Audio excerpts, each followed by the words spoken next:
你怎么看待你跟战宇之间的感情啊？我只是把他当弟弟。你真的没有一丝一毫对他动过心吗？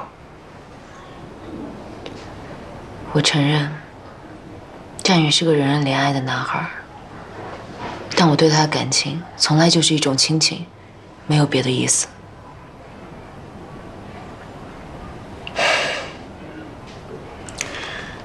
之前的问题，你还没有回答我呢。在你心里，严谨是个什么样的人？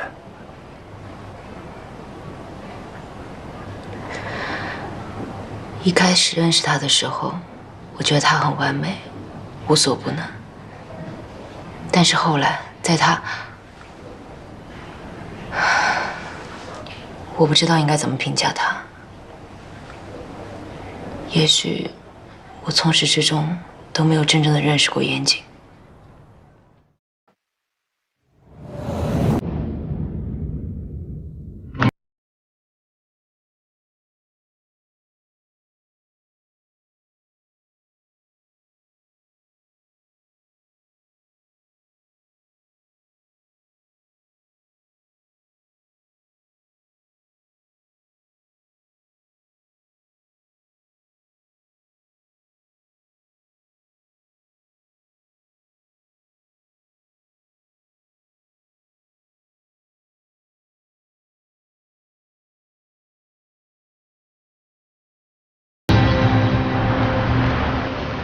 在车里等我一下，我去那边看一看有没有不错的客栈。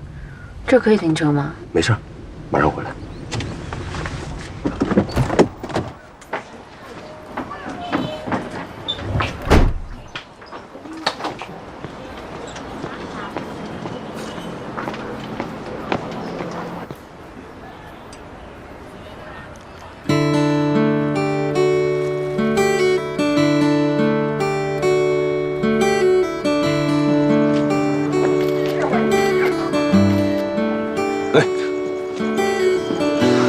找到一家还不错的客栈，走吧，上车。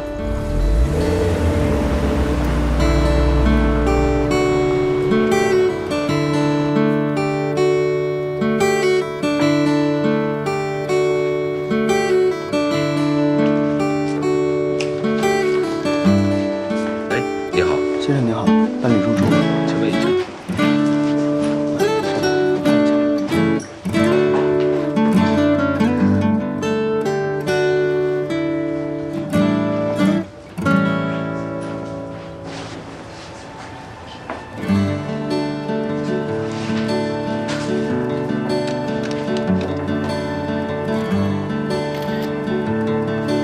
您的钥匙。哎，谢谢。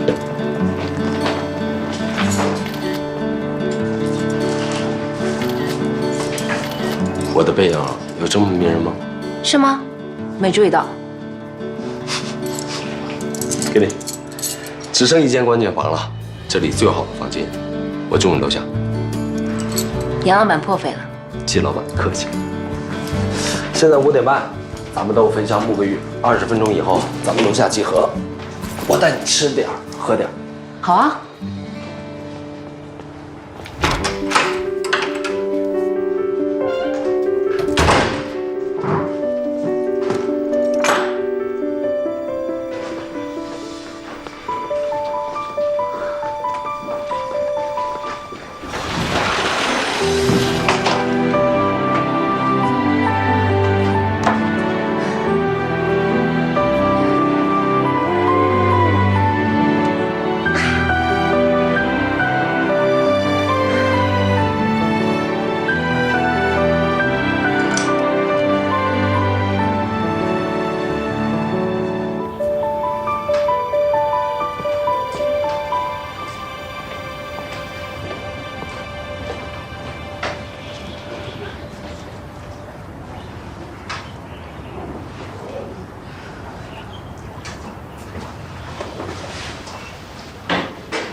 严谨，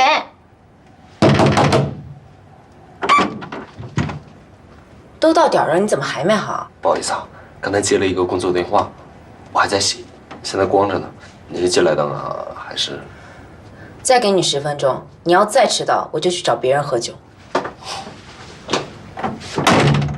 亏你还是武警出身，一点时间观念都没有。跟季老板吃饭，我总得洗得干净一点嘛。啊！你一个大男人动作这么慢，太不雷厉风行了。晚上吃什么呀？反正不吃辣。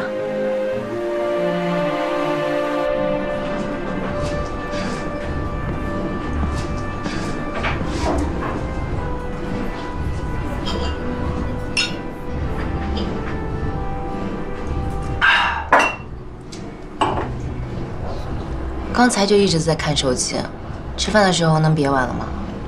今天店里面临时有点事儿，经理的短信一条一条的。出什么事儿了呀？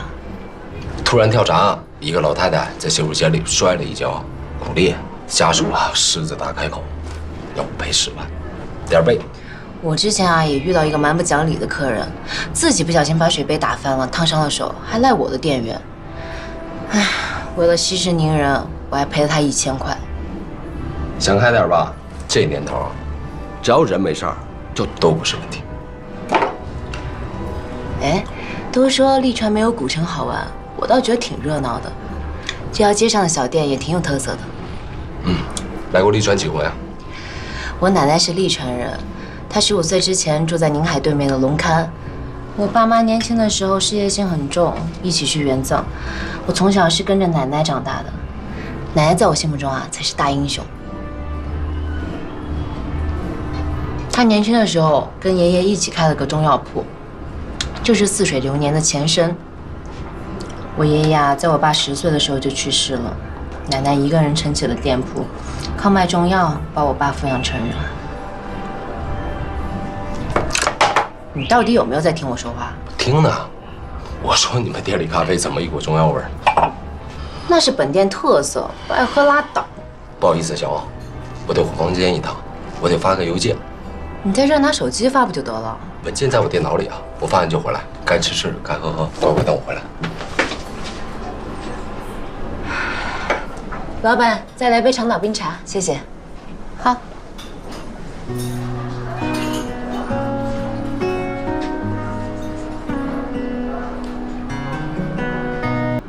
要不要买点酒，换个地儿发？去哪儿啊？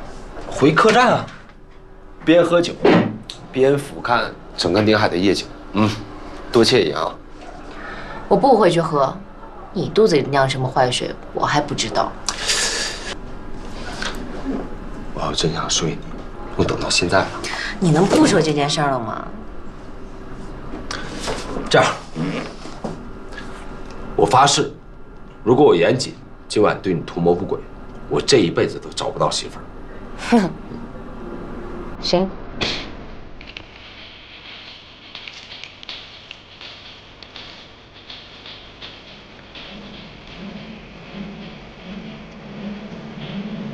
杨老板，你能不能安静1分钟？就1分钟。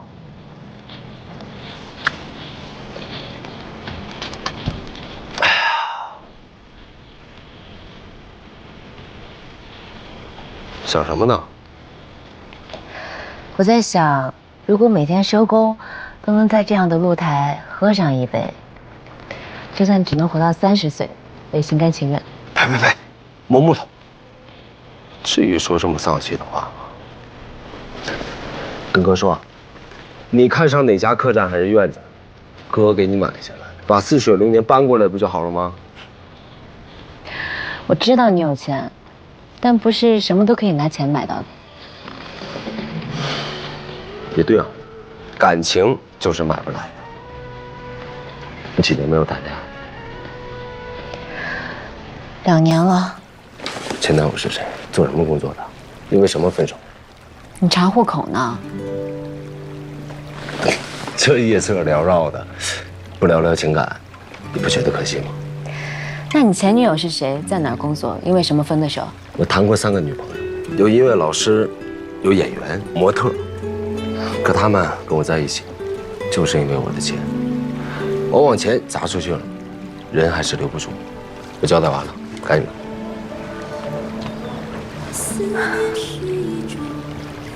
我前男友是刑侦支队的。哟，也是个警察。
喂，醒醒啦，起床了。天还没亮，我想再多睡一会儿。哎，别睡了，哥带你去个好地方。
我刚刚是不是打呼噜了呀？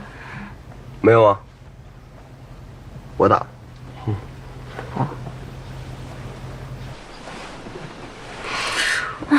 太阳公公什么时候才出来呀？是啊，小猪都睡醒了，太阳公公还没醒。你说谁呢？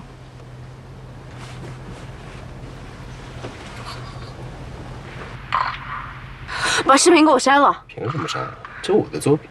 把手机给我。不该。谁是猪？你才是猪呢！有本事你制服我！来，你给我。不该，就你这个小身板，还跟我闹。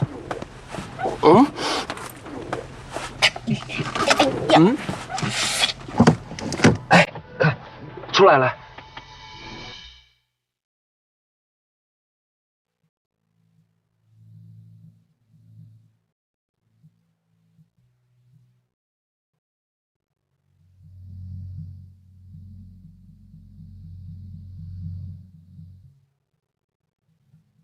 还记得上一次看日出，是奶奶带我去看的。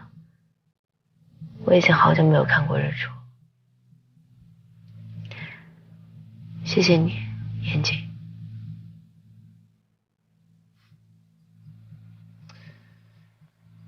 有句话怎么说来着？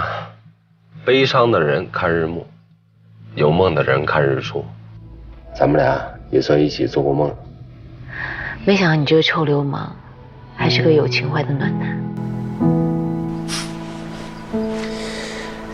我在利川待了3年，参与过几个大案子，有好几次我都差点死在这儿，所以我啊，特别享受活着的日子。我有一个愿望，就是有朝一日，可以跟自己最喜欢的姑娘，走遍整个世界。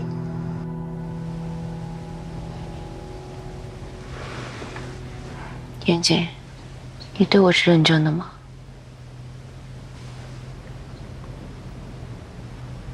我认真起来的样子是不是很帅啊？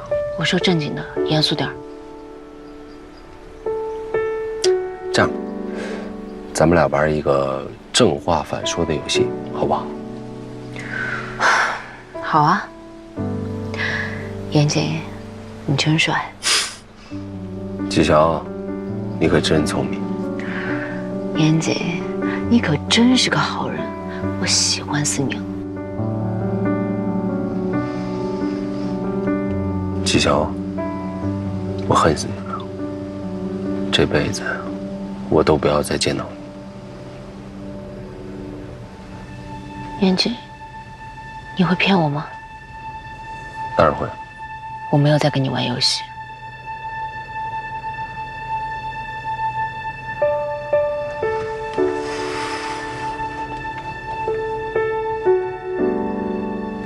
我这一生只可能骗你一件事，就是有朝一日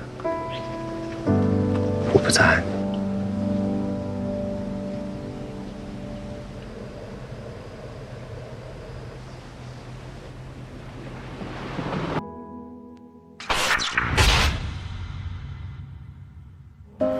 咱们住哪儿啊？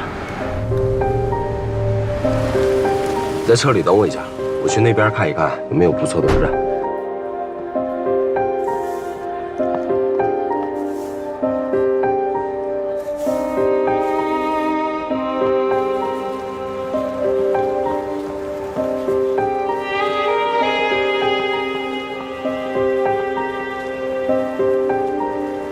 意思吗？那一会儿人来了，我是不是该做点什么？什么都不用做，你就给我好好看，好好听，看我怎么跟那共同仔做交易，怎么去验货。等你学会了，以后这个活就是你的。交给我这活怎么了？不是你让我多提拔提拔你吗？是。多谢6哥栽培。这次交易，伟哥很重视，所以你千万别给我出差错，千万要小心。放心吧，6哥。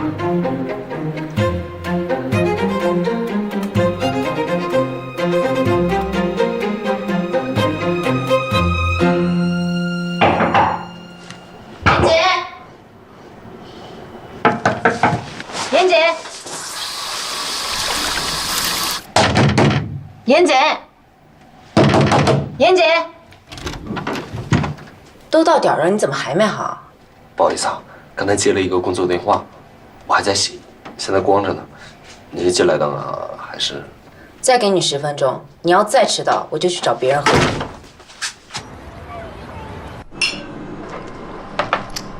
吃饭的时候能别玩了吗？今天店里面临时有点事儿，经理的短信一条一条的。我爸妈年轻的时候啊，事业心都很重。我从小是跟着奶奶长大。来了，超哥，好久不见。奶奶啊，才是我心目中的大英雄。她年轻的时候和爷爷一起开了个中药铺，那个就是似水流年的前身。这位是我的小老弟 KK， 放心，谨谨言辞。那咱们老规矩。好，老规矩。我爷爷在我80岁的时候就去世了，是奶奶一个人支撑起了店铺，是靠卖中药把我爸抚养成人的。你到底有没有在听我说话？听呢，我说你们店里咖啡怎么一股中药味儿？那是本店特色，不爱喝拉倒。不好意思，小王，我得回房间一趟，我得发个邮件。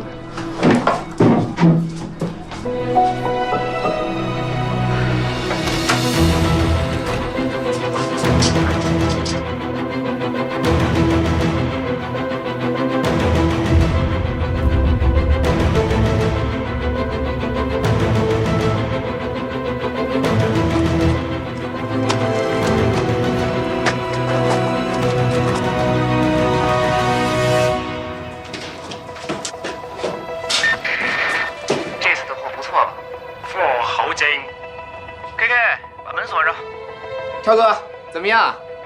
放心啦，老板那边我一定会把话带了。好嘞。立川有什么夜生活？有，有，肯定有。那咱们现在就过去。刘姐，哎，你这个小兄弟靠得住吗？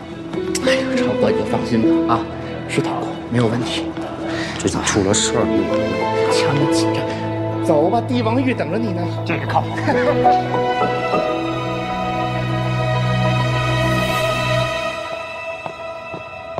哟，六哥。六亲爱的，好久不见啊！好久不见。哎，我女朋友在吗？路上不都是你女朋友吗？还有好多新朋友啊。新朋友。走，看看你。走。六哥，干嘛？我今天胃不太舒服，就不去了。胃不舒服？怎么回事？赶紧走。走。不是，六哥，我胃真不太舒服。我说你小兄弟，你进去就舒服了，人多才好玩嘛。对。哎，算了，别那么扫兴。超哥，我小兄弟刚上班，有点不好意思，我陪你玩啊！不好意思。走。回去。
纪晓鸥，你怎么才回来啊？你酒喝到一半放我鸽子，我要重重的罚。要不要买点酒，换个地儿罚？去哪儿啊？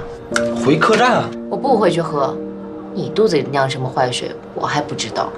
我发誓，如果我严谨，今晚对你图谋不轨，我这一辈子都找不到媳妇儿。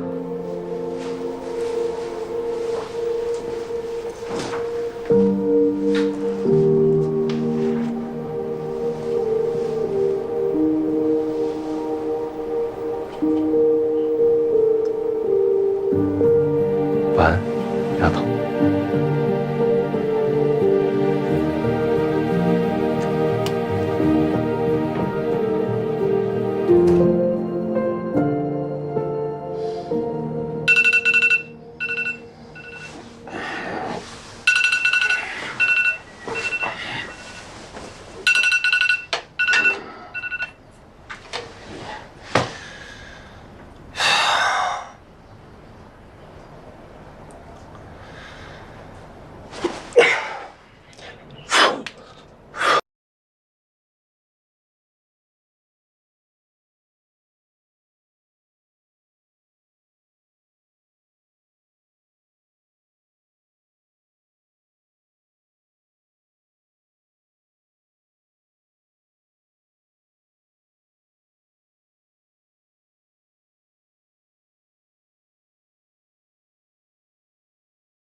今天我去学校找过战宇，李川的事儿他一个字儿都没提。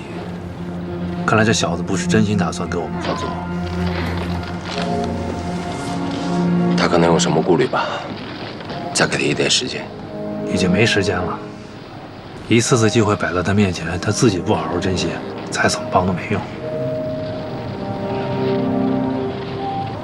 我明白你这么做是为了纪晓欧，但是尽快破案才是我们的目标。咱们得尽快掌握小美人和买家的交易信息。我实话告诉你吧，我对 KK 已经不抱任何希望了，现在只能靠你了。我也实话告诉你，现在就连小美人也开始起了疑心，之前还答应我让我来负责运输，现在我提起这个事儿，他也开始转移话题。不会是你和纪晓欧去利川的事儿被小美人知道了吧？应该没有。从现在开始，你不能和纪晓欧有任何接触。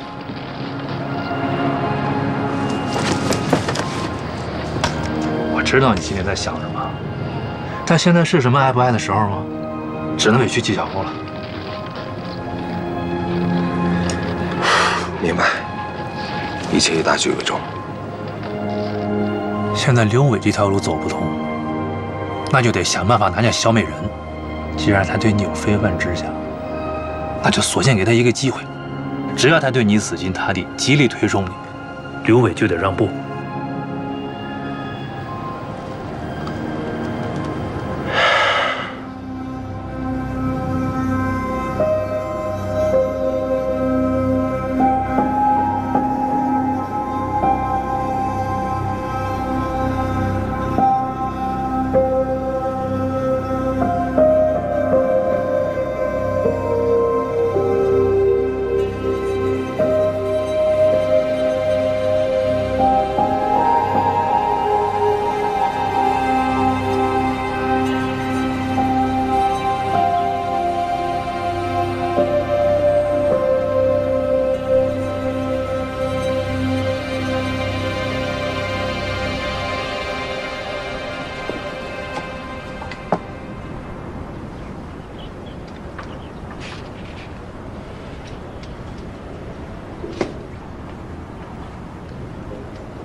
梅姐千里迢迢来到梨园，还不忘把段哥一起带过来，在梨园风水最好的公墓里下葬。我想段哥也会安心的。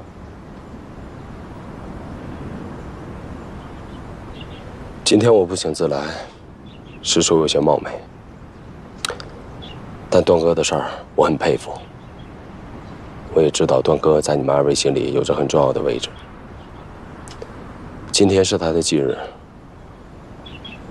我也应该过来祭拜一下。梅姐，我能不能敬段哥一杯酒？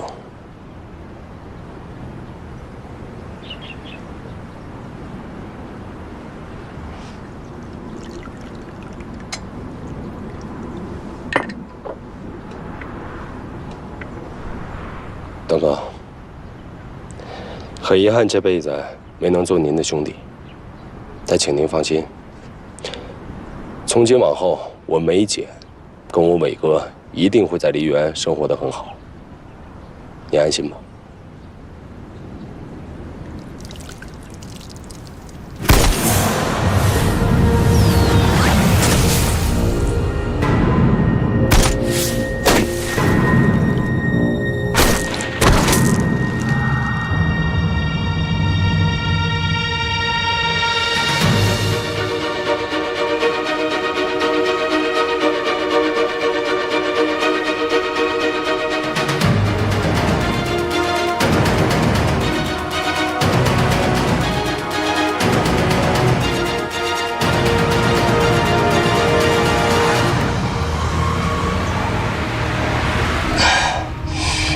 血流的太多了，我们还是去医院吧。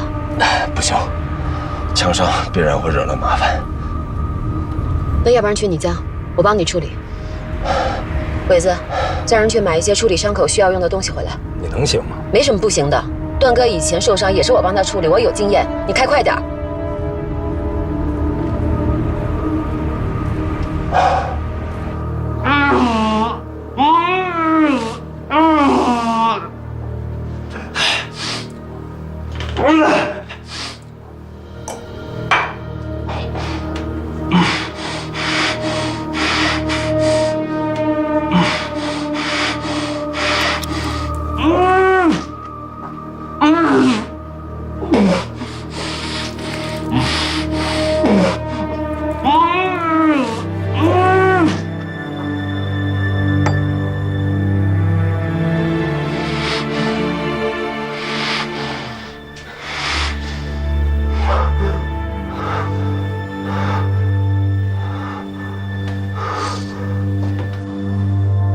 货真价实的吧？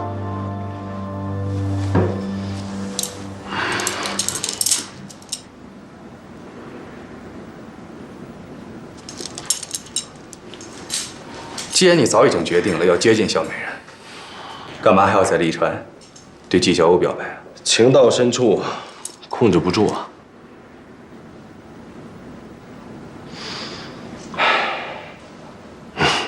你也不用生气，我呀，慢慢的跟你说，说的我都饿了。哎，给我做点饺子呗，我想吃羊肉馅儿。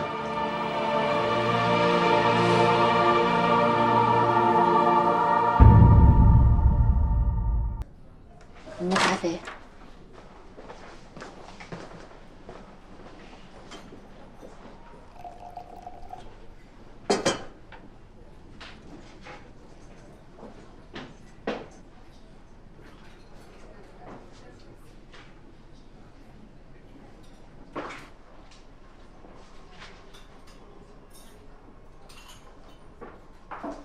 哎呀，这有谋有故事的钻石王老五，还是搅乱了我们小欧的一池春水啊！你们俩确定关系了吧？你说这么大喜事儿，严姐也不说请我们去1/3搓一顿，这几天都没见他人影儿，不会是不敢见我们吧？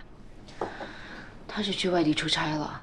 哟，这还没怎么着的就替他解释上了。去利川这2、3天腻歪的，回来见不着人，是不是抓心挠肝？小雨，你放着我来。拿水冲一下，快。不好意思啊。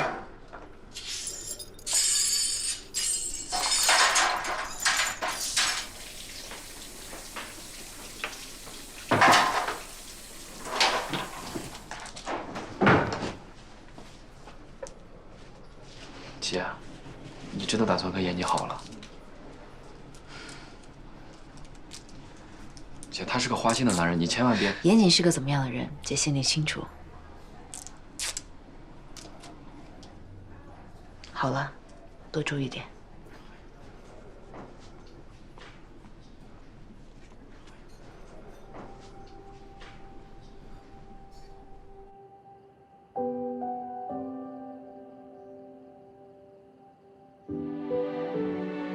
哎呦，谢谢。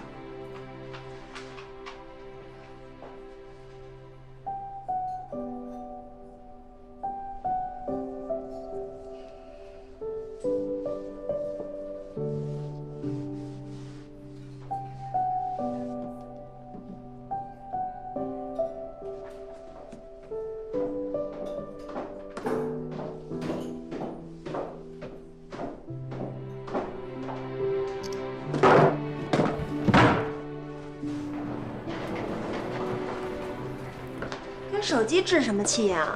摔坏了可就真没有燕子消息了。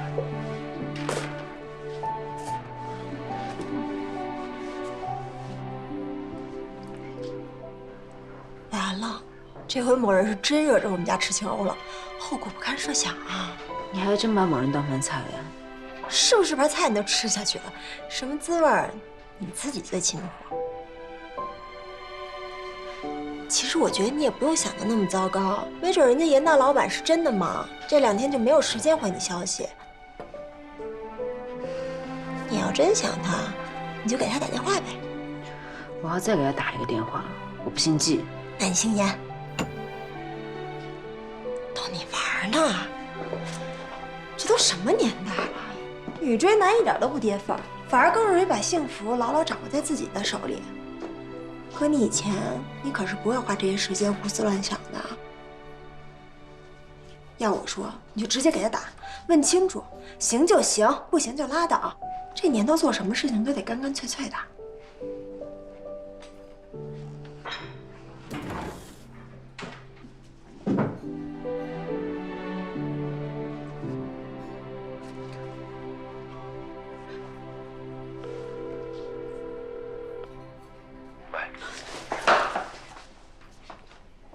喂，小华，你这2天死哪儿去了？别提了，我在外地呢，最近公司出了点事儿，忙的妈都不认识。哎，我真不是故意不接你电话，等我忙完这一阵儿，亲自到40多年跟你谢罪。你干嘛举着嗓子说话？发生什么事儿了吗？我这跟客户在谈事儿呢，在洗手间给你打个电话，不跟你说了啊，回头打给你。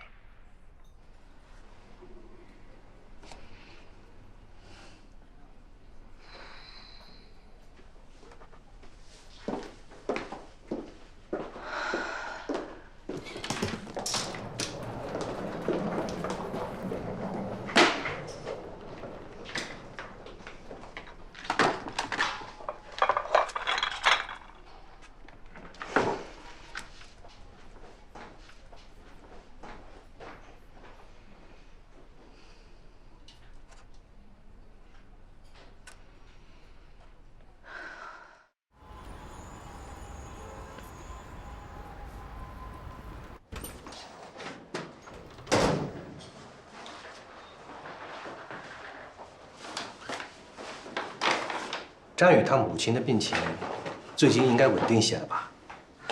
哦，我最近有点忙，没顾上去他家。听战宇说一切都好。你还得叮嘱他们啊，让他们定期来医院检查。嗯。你最近在忙什么呢？我看你脸色不太好。没有啊，挺好的。上次来我们家那个小严，你们还联系吧？偶尔。你和爸，我的事儿我心里有数，你和妈就放心吧。好。那没事，我先走了。啊，路上小心啊。嗯。钱够花吧？季主任，你就这么怀疑你女儿赚钱能力啊？拜拜。拜拜。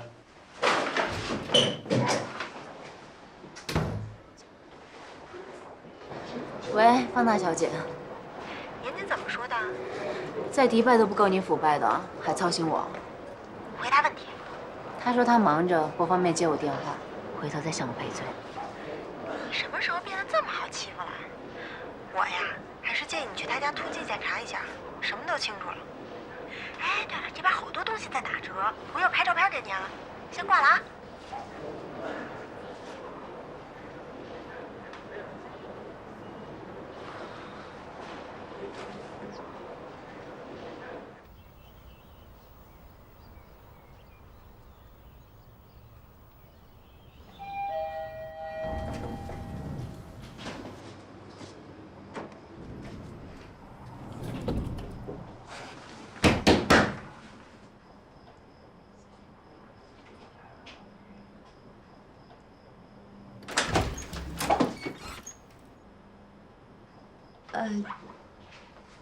找严谨。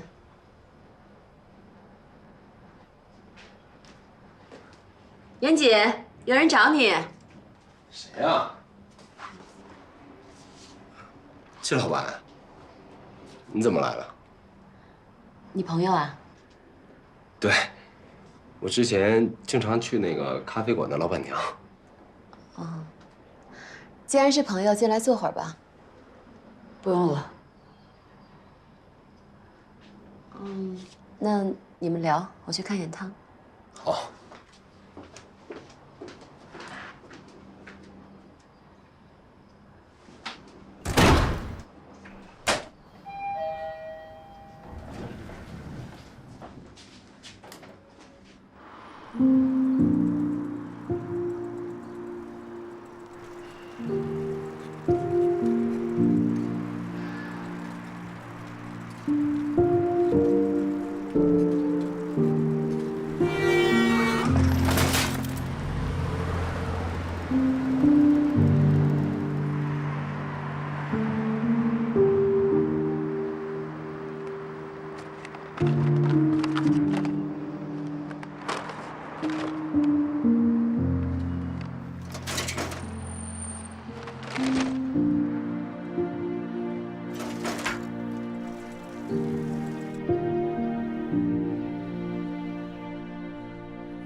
严谨没有打来电话解释，更没有出现在似水流年。就在我犹豫是否要删掉严谨的联系方式，忘掉这2个月的荒唐事儿时，我的生活里却接二连三地出现了更加荒唐的事情。姐，你这几天状态有点不太对劲，是不是出什么事儿了呀？啊，没什么事儿，姐好着呢。啊，有钉子！什么有钉子？老板呢？我就是老板。这个怎么解释？怎么蛋糕里边有个钉子啊？吃到一半吃出这么尖的东西，还让不让人活呀？先生，您确定这钉子是我们蛋糕里的吗？我来你这吃蛋糕，还亲自放一根钉子进去，诬陷你的，我有毛病我？啊，我们不是这个意思，我们的意思是我们的食品卫生一直是达标的，以前也没有出现过这种问题。在你们这里吃蛋糕，吃出钉子来了，你还有理了？信不信我曝光你们啊？二位，刚才是我态度不好，我给2位道歉。这单给你们免单。免单就完了？我要求精神赔偿。我们要赔偿！吃出钉子，你们看啊，吃出钉子来了！别脸脸不要脸！我敢拿我的人格担保，这个钉子绝对不是我们店里的，是你们俩栽赃陷害、胡搅蛮缠。我现在要求你们立刻离开我的店，爱干嘛干嘛去！走就走，走！你们这家黑店吃出钉子来，我要曝光你们！要曝光也曝光你们！小心啊，你们啊，小心吃出钉子来啊！走！抱歉大家，请坐，不好意思，抱歉。抱歉，先生请坐。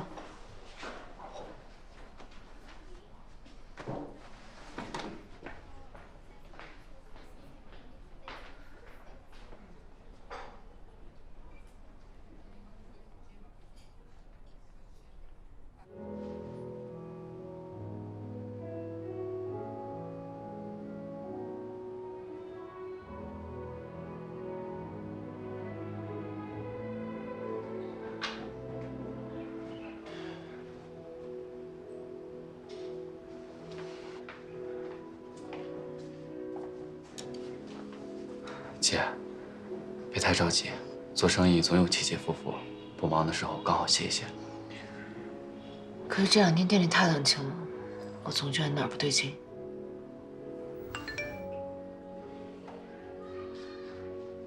小欧，你快看看，咱们店突然出现好多差评，我看这些人都是刚注册的新用户，明显是有人在故意黑咱们。我把截图发你了啊。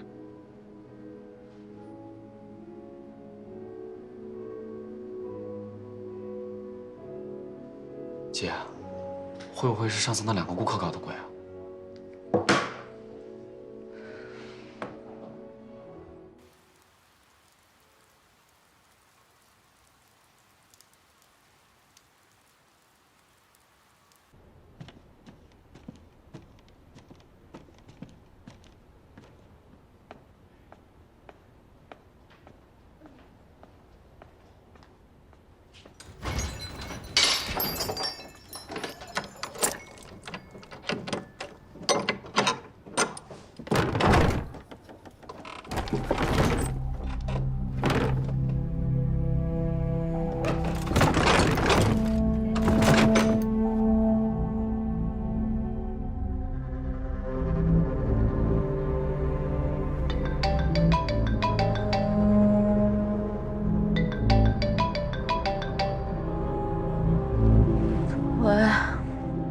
是金小欧女士吧？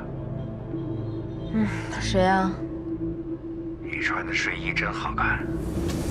你谁呀？死变态啊！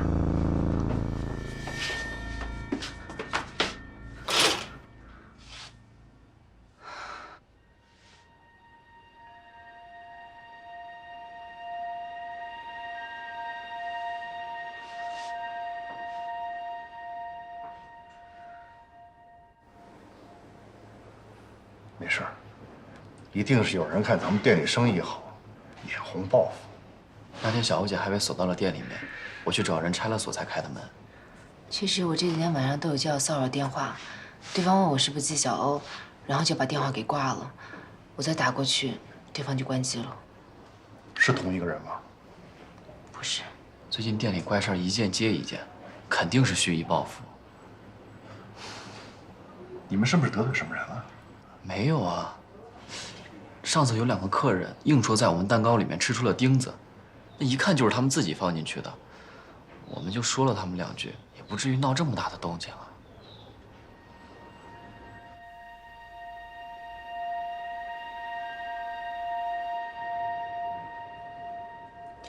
我觉得咱们还是报警吧。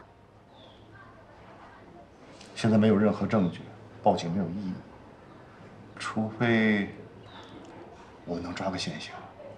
怎么抓？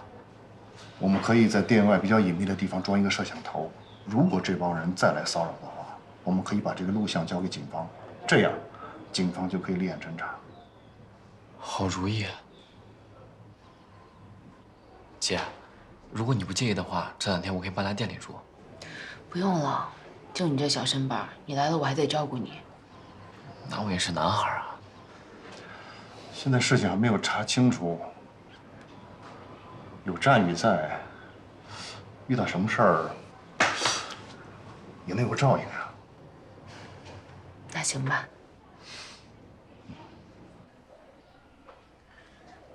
你们从利川回来之后，严谨对你忽冷忽热的，战宇是怎么看待他的行为的？他当然是替我生气。赵廷辉，你今天是为了战宇的案子来的，为什么一直盯着我、战宇、严谨3个人的关系问来问去？你到底想知道些什么？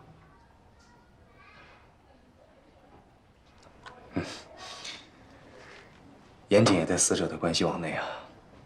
我调查他，这很正常啊。你怀疑严谨？现在案件还在初步调查阶段，我们没有怀疑任何人。但是，只要是跟战宇有关系的人，我都要一一排查的。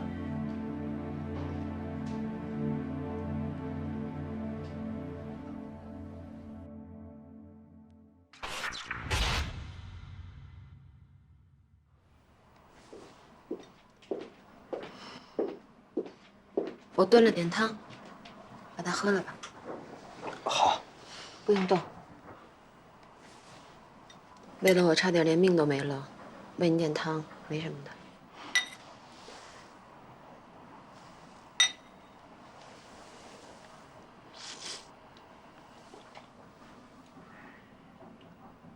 伤口很疼吧？没什么事儿，躺个2天应该就好了。你谁又得罪了什么人吗？段哥的仇家不少，但是我没想到他们竟然会追到这边来。人我已经让伟子去查了，所以你不用担心，这2天好好养伤就行。今天连累你了。嗨，哪儿的话。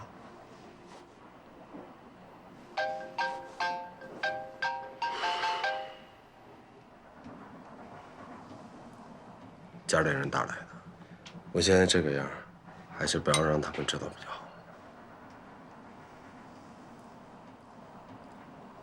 嗯。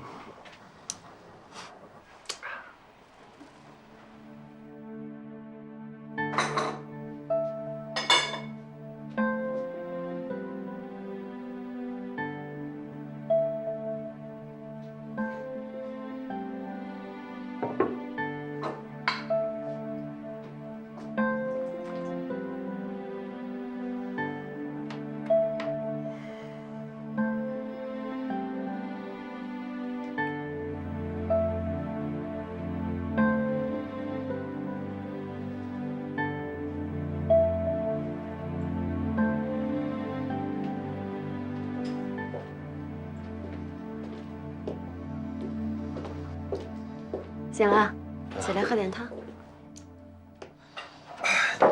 公司里有那么多事儿等着你处理，你还过来照顾？这算什么呀？要不是你，我现在人都不知道在哪儿呢。嗯，小心烫啊。好喝。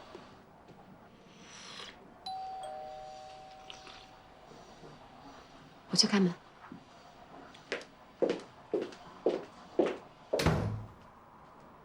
东西先放下吧，喝点水吧。严谨呢？还睡觉呢？已经醒了。药买了吗？在包里。喏。哎，刘总来了，梅姐刚煲的汤特好喝，我给你盛一碗。严总恢复的不错啊。那还得感谢刘总及时往这儿送药啊。先换药吧。你好。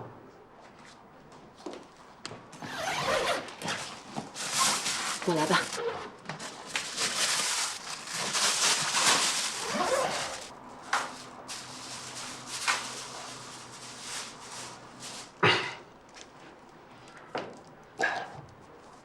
哎呀，你轻点儿。这换药啊，讲究稳准狠，下手轻了反而处理不好。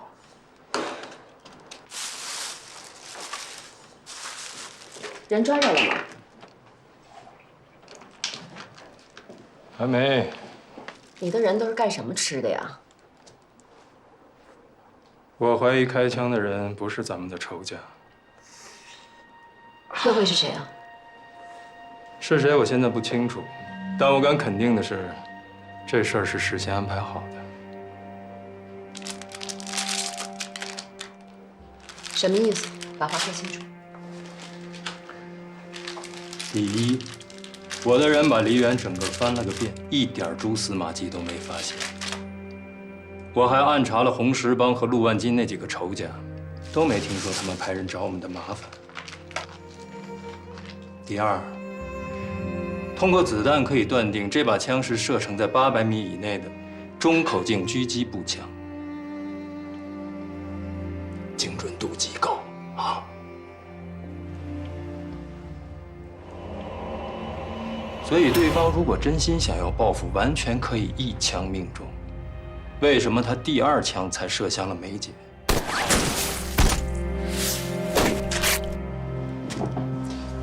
第1枪是不是有意在引起某个人的注意啊？第3，段哥忌日当天，严总鬼使神差的出现在墓地，却恰恰在那天发生了意外，还让严总受了伤。会不会有点太巧合了？刘总，咱俩相处了这么久，看来您还是不信任我呀。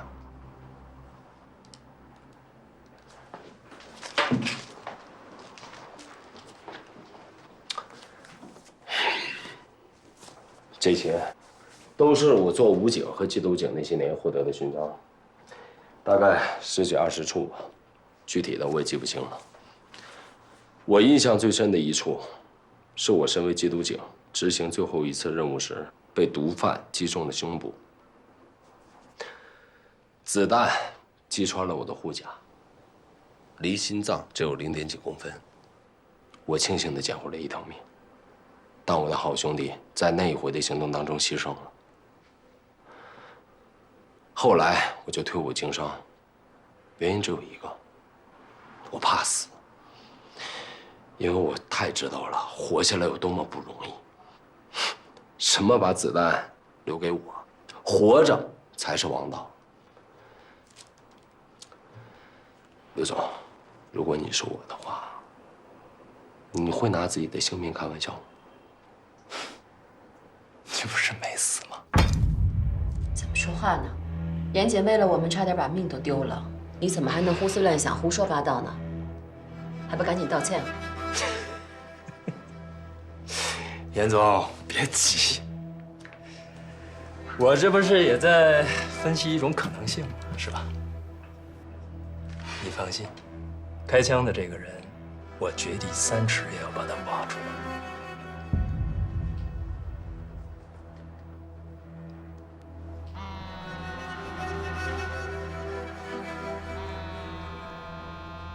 天天有骚扰电话，也不知道哪个王八蛋天天盯着我。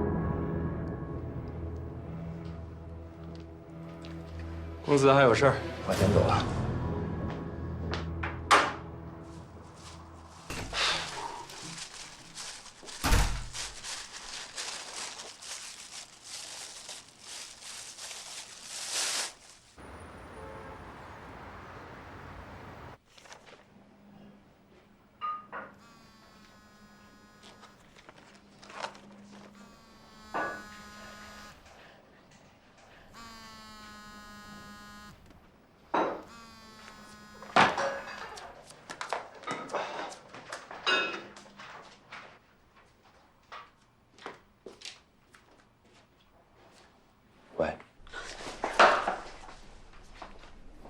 喂，小华，你这2天死哪儿去了？别提了，我在外地呢，最近公司出了点事儿。你干嘛撅着嗓子说话？发生什么事儿了吗？我这跟客户在谈事儿呢，在洗手间给你打个电话。梅姐，吃饭了。我先不跟你说了啊，回头打给你。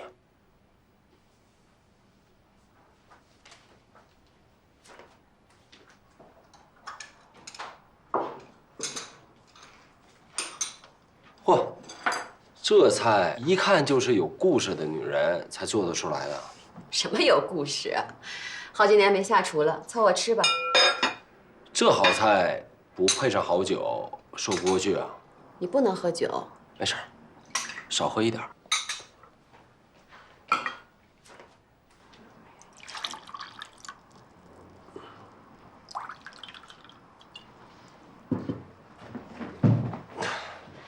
既然要喝酒，那第一杯我先敬你吧。来，替伟子跟你说声对不起，今天他说的话确实有点过了。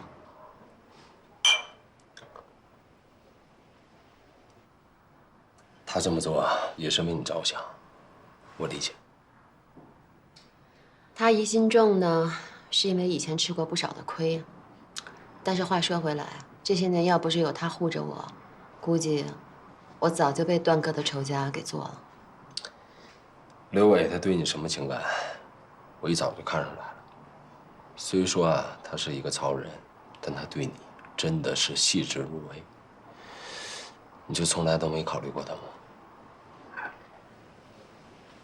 他怎么对我，我管不着。但是我对他，只能是兄弟。毕竟我们两个中间隔着一个段哥。虽然他已经不在了，但是这辈子，刘伟都得管我叫大嫂。看来刘伟还真是一个重情重义的男人。其实我跟他，在生意的经营上面有很多不太一样的观念。我呢，是觉着只要能把眼前的生意做好就行了。但是刘伟什么钱都想赚，有时候还觉得应该干几票更大的。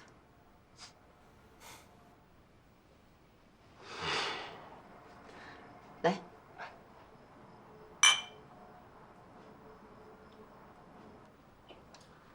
来吧，吃点菜，要不然都凉了。好，尝尝这个。这个排骨还是之前段哥教我做的呢。这手艺真不错啊。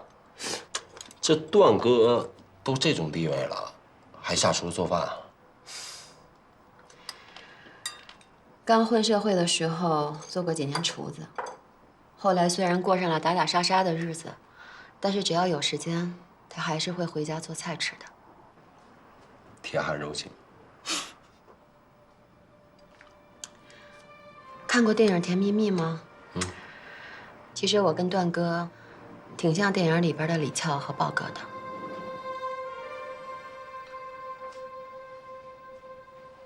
我老家是吉林延边的，父母都是农民。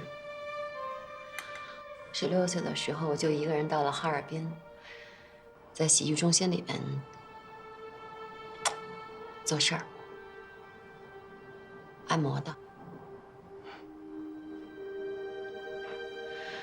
去那儿的男的，大多都挺粗暴无礼的，有的时候还经常会对你动手动脚。但是段哥不太一样，来的时候总会点我去给他服务，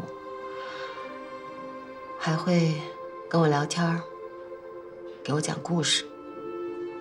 走的时候还会给我很多小费。我记得有一次，有一个男的，因为我跟段哥杠上了，结果段哥当场就把那个男的捅了个半死。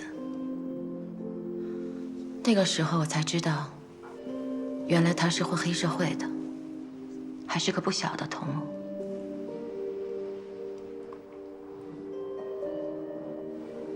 但我还是爱上他了。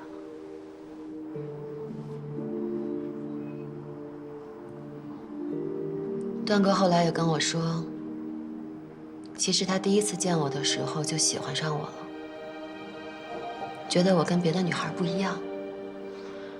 虽然脾气很臭，但是人很真。后来你就嫁给段哥了吗？没有。算命的说段哥不能结婚，我也无所谓啊。结婚不结婚又能怎么样呢？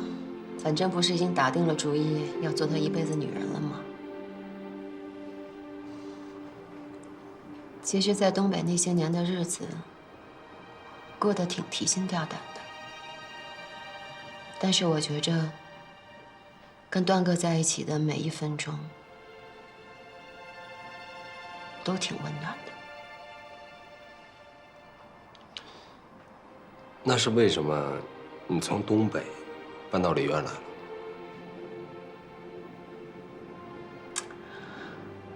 段哥死了以后，他手底下人不服我，是刘伟拼了命扶我上位的，不但巩固了势力，而且还替段哥报了仇，生意也让他做得红红火火。可能是因为段哥的关系吧，我就不想再在东北待了，想找一个一年四季都有花有草的地方，假装有温暖的地方，所以就带着他来了这儿。但是我也没想到，竟然在这儿遇见了你。其实，有时候你跟段哥挺像的。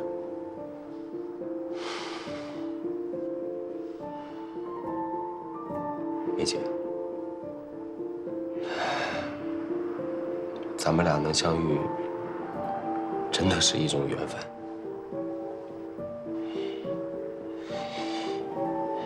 我真心的想好好珍惜你。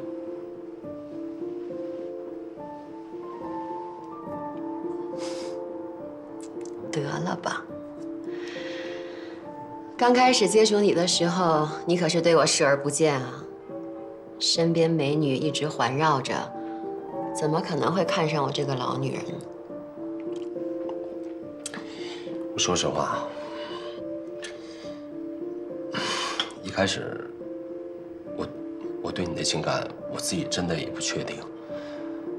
但刚才听完你跟段哥的故事，你到现在都没有忘记他，这说明你是个重情重义的女人。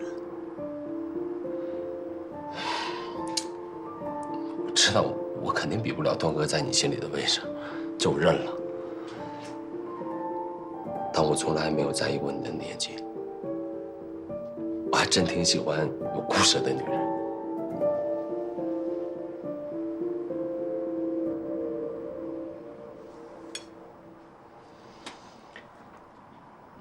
为有故事的人。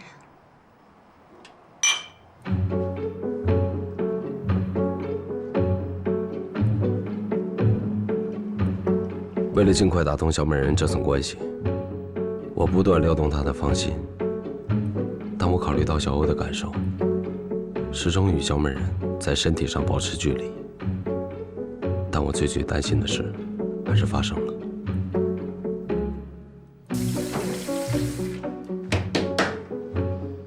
我去开门。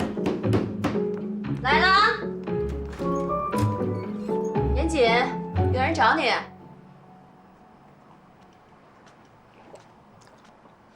谁啊？金老板，你怎么来了？你们先聊，我去看看他。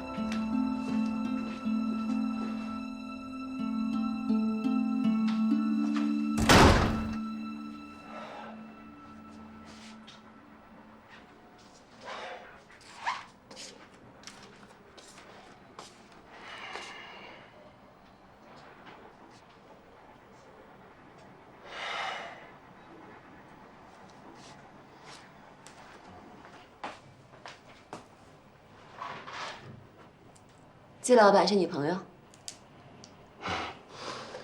我要说是红颜知己的话，你会不会生气啊？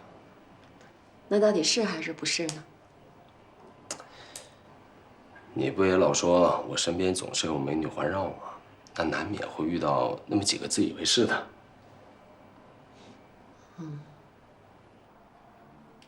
这2个菜应该够你吃的了，这个留着下回再做吧。你的伤也稳定的差不多了，我先回公司。真生气了？没有，确实有一些事情需要去处理。那我送你回去。不用。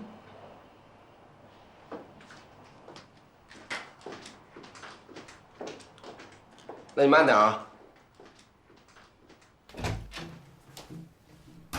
我很了解小美人，她表面越是不动声色，内心就越是风起云涌。我越来越后悔把小欧卷进来。怎么蛋糕里边有个钉子啊？吃到一半吃出这么尖的东西，还让不让活呀？我们的食品卫生一直是达标的，以前也没有出现过这种问题。在你们这里吃蛋糕吃出钉子来了，你还有理了？我们要赔偿。我敢拿我的人格担保，这个钉子绝对不是我们店里的，是你们俩栽赃陷害、胡搅蛮缠。我现在要求你们立刻离开我的店，爱干嘛干嘛去。等着啊，等着我曝光你们！小欧，你快看看，咱们店突然出现好多差评，明显是有人在故意黑咱们。会不会是上次那2个顾客搞的鬼？其实这几天晚上我都有接到骚扰电话，对方问我是不是纪晓欧，然后就把电话给挂了。我再打过去，对方就关机了。姐，如果你不介意的话，这2天我可以搬来店里住。不用了，就你这小身板，你来了我还得照顾你。那我也是男孩啊。现在事情还没有查清楚，有战宇在，遇到什么事儿也能有个照应啊。那行吧。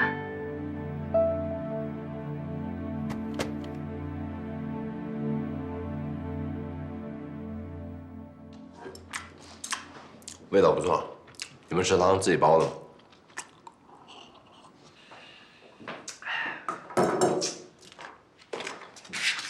赵警官，你口口声声跟我说，希望我提供线索，协助你们破案，我怎么觉得你还在怀疑是我杀了战宇？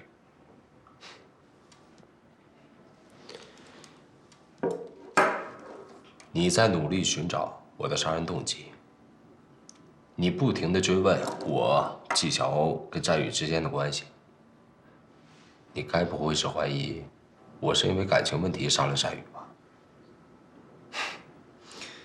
你想多了，我就是想了解一下啊，死者平时的一些情况，而且我也没有任何证据证明你就是杀害战宇的凶手啊，所以你千万别想太多，你就把你跟战宇之间的事情交代清楚就行了。啊，我明白。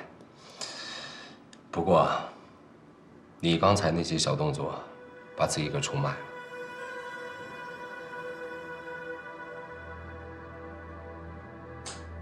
不如这样吧，咱们俩干脆直接一点。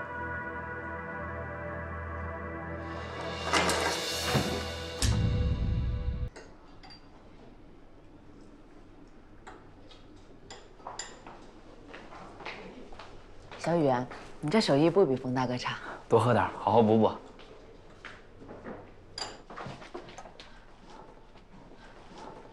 你不会打算要在这儿睡吧？这个长椅好好布置一下，肯定很舒服。姐，你给我个枕头和毯子就可以了。不行，你在这睡一晚上腰都会断。医院的长椅我都睡过通宵，这个更不是问题。医院长椅？我上高中那年，我妈晚上腿疼得厉害，就连夜送她到医院的急诊。然后就在长椅上睡了一晚。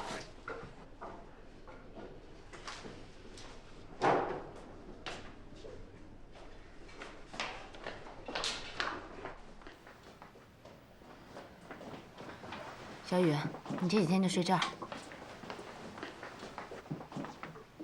姐，这不太方便吧？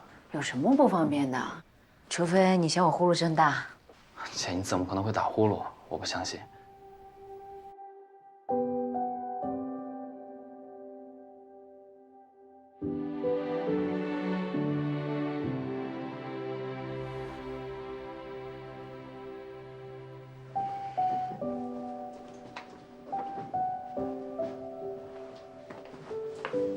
你就用这个枕头吧。我用那个垫子就行。你平时拉琴本来肩颈就不好，睡觉要格外注意，听话。你先去洗漱吧，我先去收拾东西。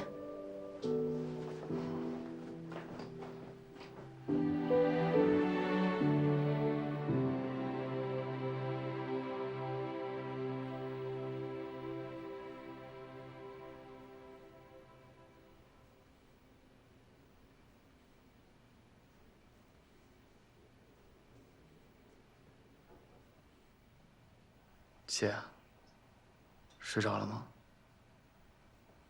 没有。能问你个问题吗？嗯。前阵子你跟严谨去利川，都干嘛了？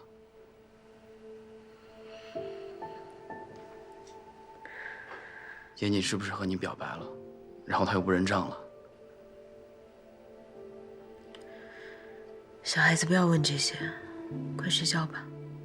姐，我不是小孩子，你心里想什么我都懂。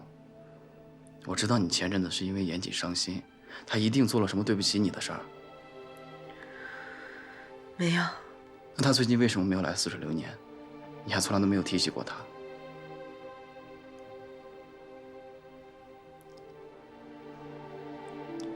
我不想看你这么难过。如果严谨骗了你，我不会放过他的。好了好了，你姐刀枪不入，怎么可能被一个男人上刀？我和严谨从头到尾就没什么，连朋友都不算。时间不早了，快睡吧。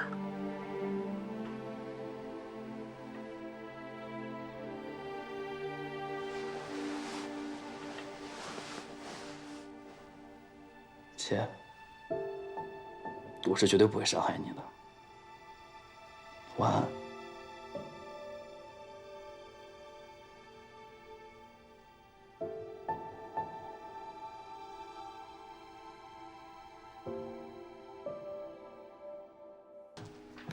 快说，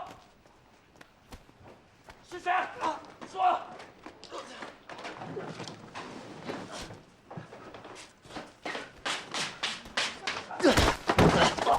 说是谁？说。说。小雨，你到底跟我们什么仇？为什么三番五次来捣乱？你要是给我钱，我就干。我也不知道他是谁。别打了，小雨，别追了，没事吧？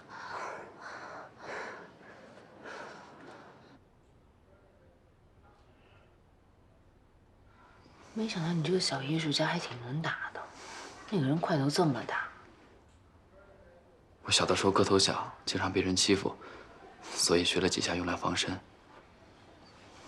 姐，刚才你要不拦着我，我绝对逼他把支持他的人说出来。其实，我大概猜到了是谁派他来的。谁？我去严谨家找过他一次，开门的是另外一个女人。严谨没有说他们是什么关系，但是那个女人看我的眼神中充满了敌意，还能是什么关系呢？也是从那之后，店里开始发生各种事情。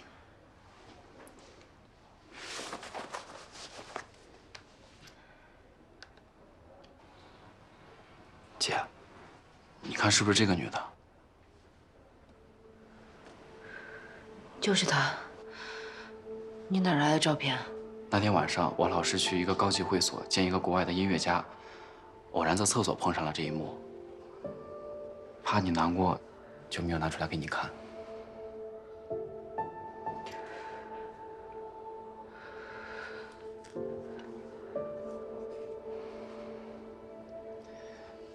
姐，我真的应该早点拿这张照片给你看的，这样你就不用惦记他了，也不会去他家找他，也不会碰上那个女人，40年也不会出这事儿。这件事儿跟你没关系，是我自己太天真，对他期待太多。这个女人开了一家水产公司，还有几个夜总会。她跟严谨肯定有生意上的往来，没准这俩人早就搞到一起去了。严谨从来就不是我男朋友，他跟谁在一起与我无关。这要是事实，我就懒得在这儿唠叨你了。你就真的甘心被他白白睡了？你胡说什么呢？轻松轻过了吧？我求你饶了我，方大小姐，我真的不想跟那个人再有半点瓜葛。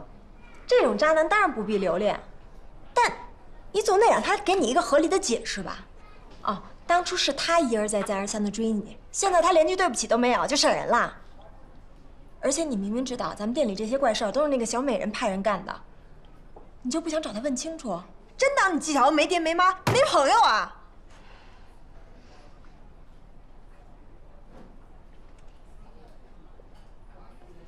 好，走。走。哎，等等，你们俩去太不安全了，我开车送你们去。还是冯大哥给力？姐，你们还是别去了，那个女的背景肯定不简单，万一出事了怎么办？有冯大哥给我们当保镖，我们怕什么呀？那如果以后冯大哥不在，他们再派人找麻烦怎么办？我觉得这事儿还是算了吧，以后不跟严谨来往就是了。詹宇，你平时不是挺向着你姐的吗？你今天怎么了？你姐都让人欺负到头顶上了，咱们就这么认怂啊？今天必须找个说法。走，走，詹宇，看店。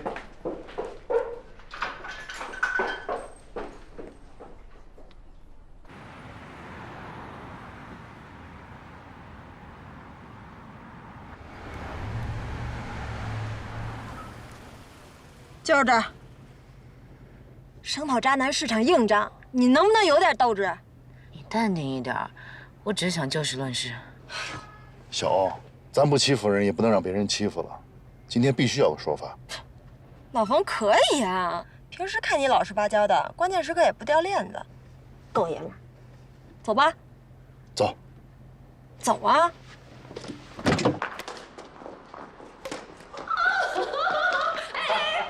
我来。你说真够巧的，这个渣男。你看。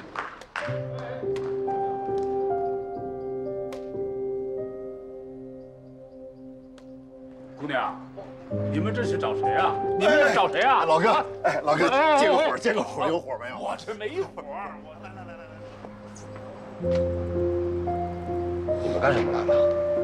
我们来看严老板是怎么始乱终弃的。哟，这不是季老板吗？怎么找到这儿来了？那些去我店里捣乱的人，是你派去的吧？你这话什么意思啊？我不太明白。还装呢？抢了别人男朋友不说，还恶意报复。我们可以告你恶意恐吓、毁坏他人财物，你知道吗？你朋友？怎么可能？纪晓，有什么事儿你跟我说，少带人过来捣乱，听到没有？赶紧走。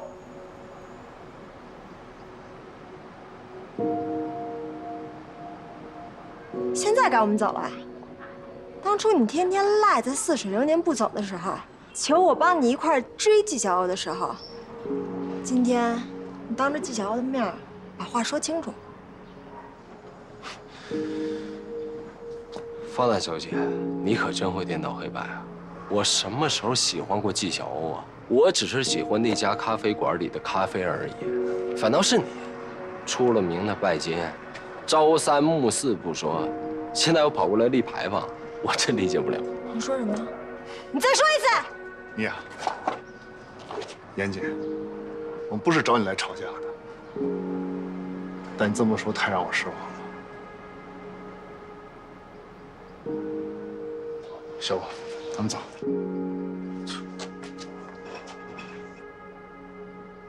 严谨，我今儿来就问你一句话：咱们俩到底算怎么回事？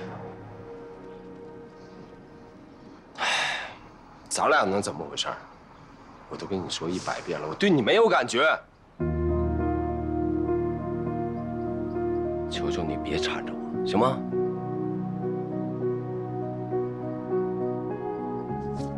渣男！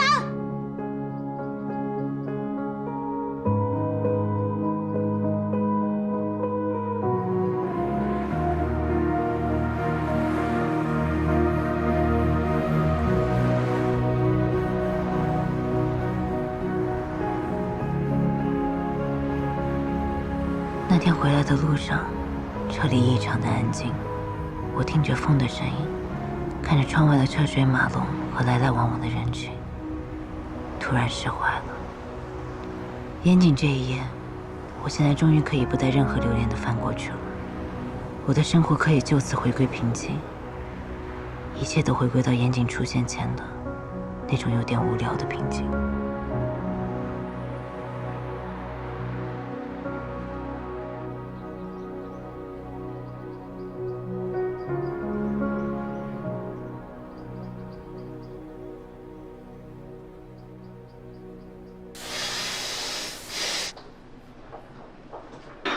你慢用。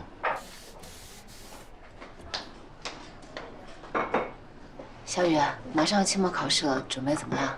肯定没问题。那加油啊！今天没事，早点回家吧。好。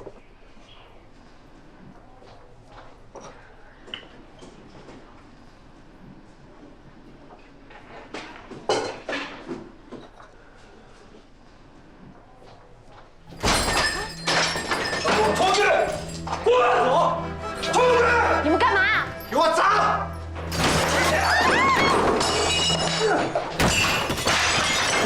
住手！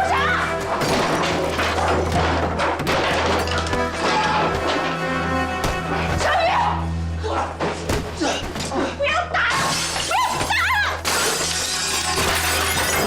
不要打了！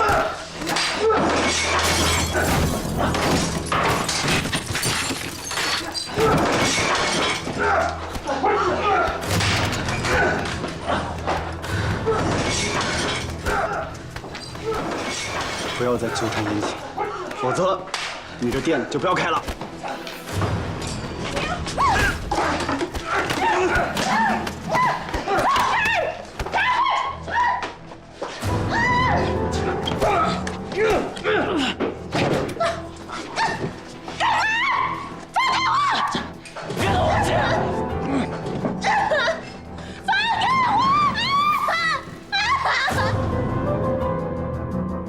别动我姐！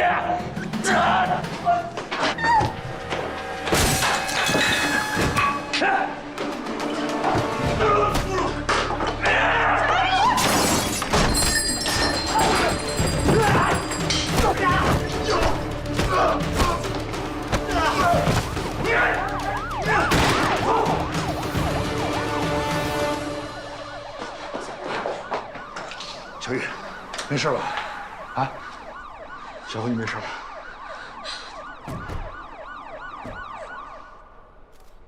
那伙人一冲进来就开始打砸，那个领头的还把我姐压到桌子上，想欺负她。是你把那些人赶跑的？啊，是。当时我一看店都被砸了，我一着急我就冲进来，可能下手有点狠。前后一共2、3分钟吧，那伙人就跑了，具体我也没看清楚。那你们先去医院，完事之后来派出所做笔录。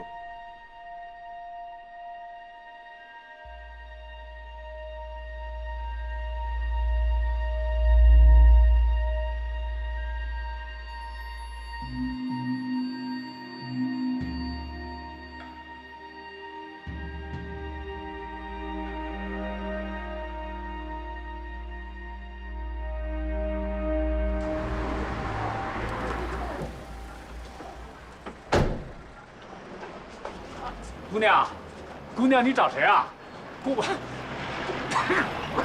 跟你说了，我们没做没赞。跟你说话呢，我们没做没赞。老黄，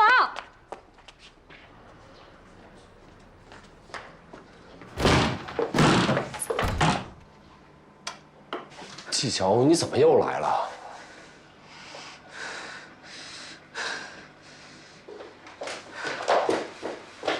你要干什么呀？哎。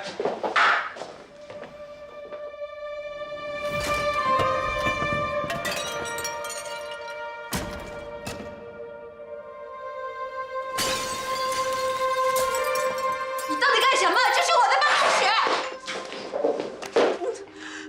季乔，你是不是有病？在这儿给我撒什么谎啊？你怎么不问问他对我做什么？是不是因为咖啡馆被砸了呀？钱要钱哈，我有，我这张卡里有50万，够你那个破店来。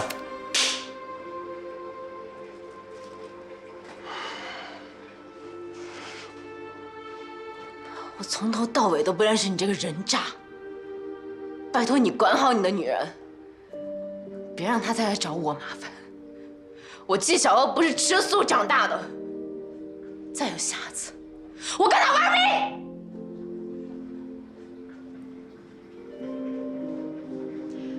欢迎啊！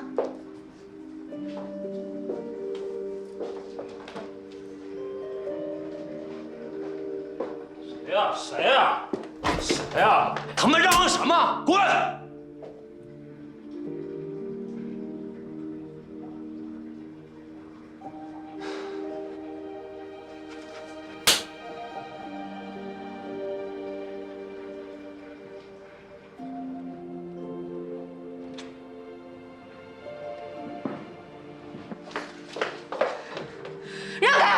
这屋给我砸成这样，连个交代都没有，往哪儿走？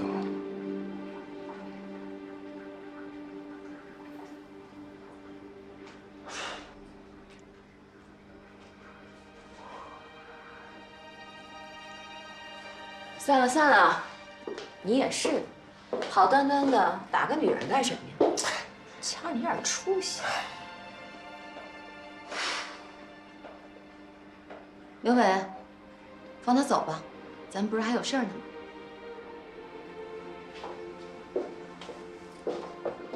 你看看，都给我打红了吗？拿个冰袋来。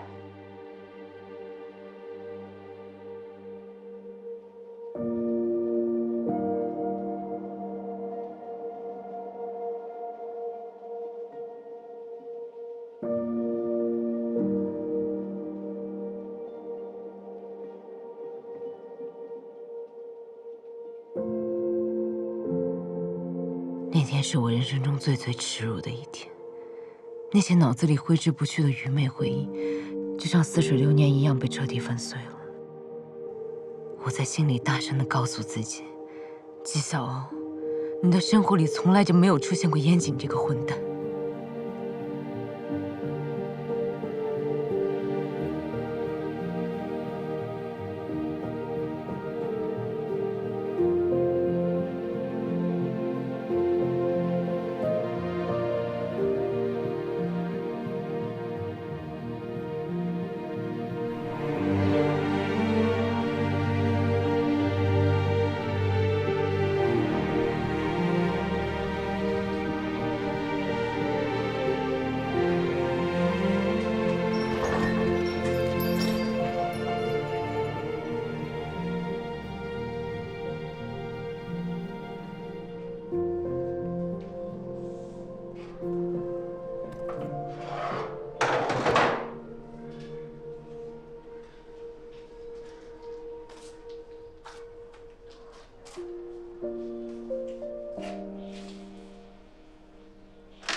5年的心血，在几分钟内付之东流。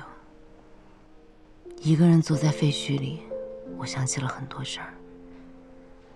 想起小时候在这间屋子里和奶奶度过的时光，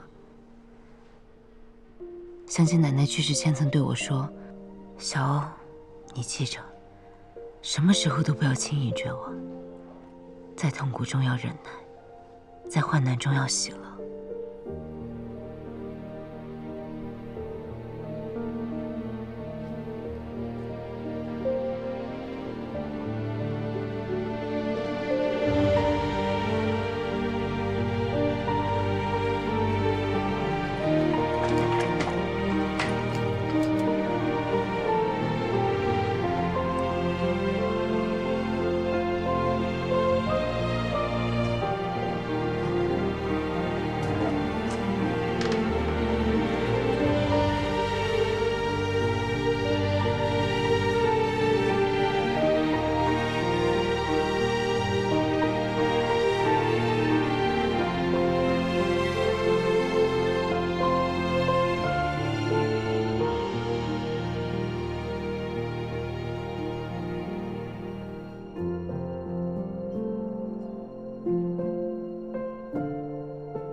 你有没有想过，战宇怎么就那么巧，拍到了肖美人和严谨的暧昧照片？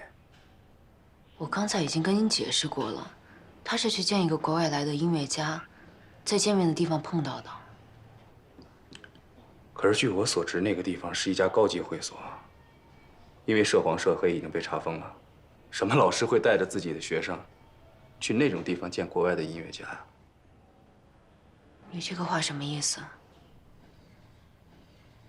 你有没有想过，当初战宇为什么要拦着你不让你去找肖美人理论呢？他怕我吃亏受委屈。那他就应该像冯卫星一样陪着你去啊。除非他很清楚肖美人是什么样的人，他不希望你去。你说战宇认识那个女的，怎么可能？战宇认识的每一个人，你都知道吗？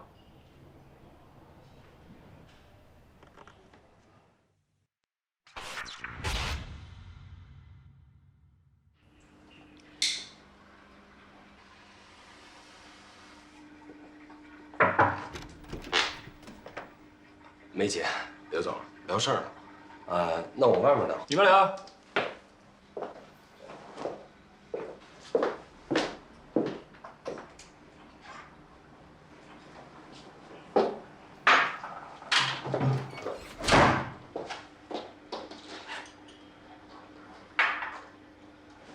我来了。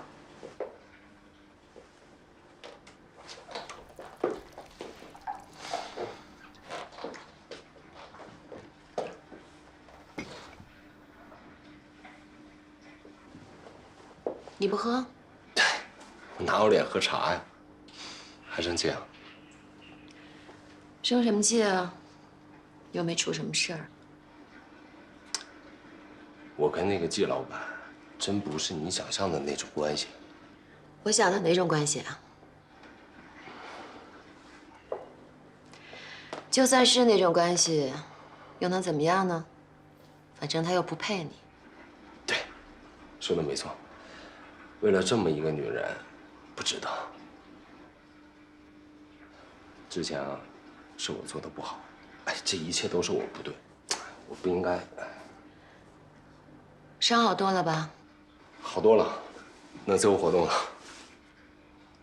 晚上我做了个答谢宴，表示感谢你的。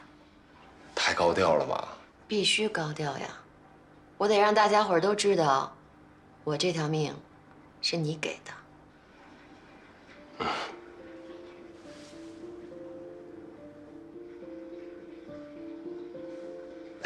再给你加点水。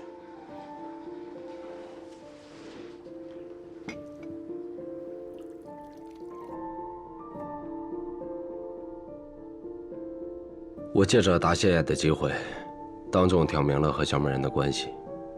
令我意外的是，她并没有拒绝，反而有种炫耀之势。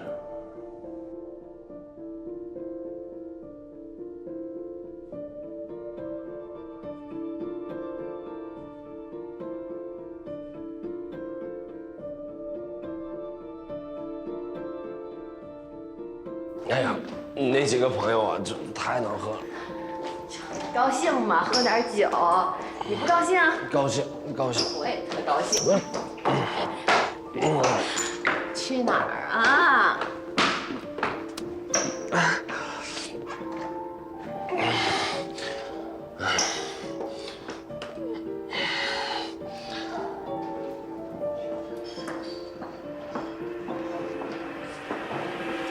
怎么了？这酒喝多了头疼了。没事儿呗？忍着点，去厕所啊。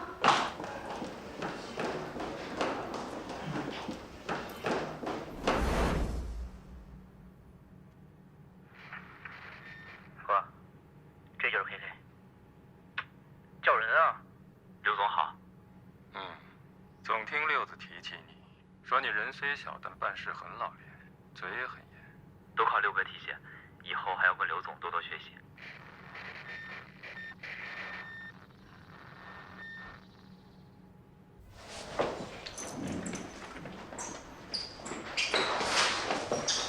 你怎么在这儿啊？那你呢？你跟那个女的什么关系？合作伙伴。我警告你，今晚的事儿你不能告诉任何人，知道吗？你觉得我会听你的吗？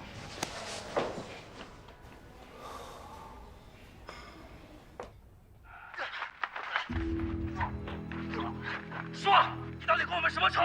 为什么三番五次来捣乱？别打了，小雨。有人给我钱，我就干。我也不知道他是谁。小美人仍然在对纪晓鸥下黑手，她的安危，还是让我忍不住想去看她一眼。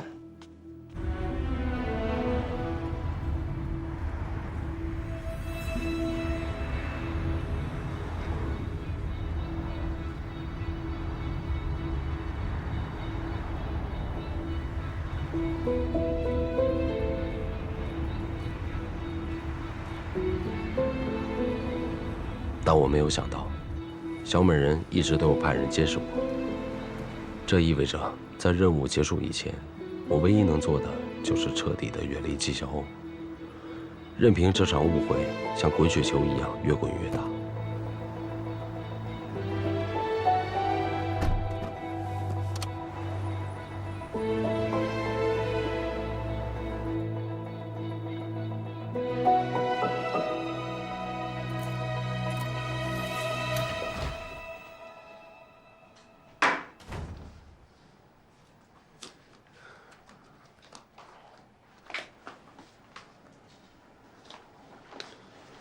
我不是跟你说过不让你过来看我吗？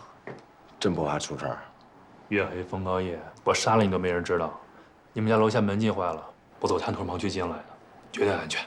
我就多余把我家大门密码告诉你，给我听好了啊！以后不可以过来，要见面，咱们还是老地方碰头。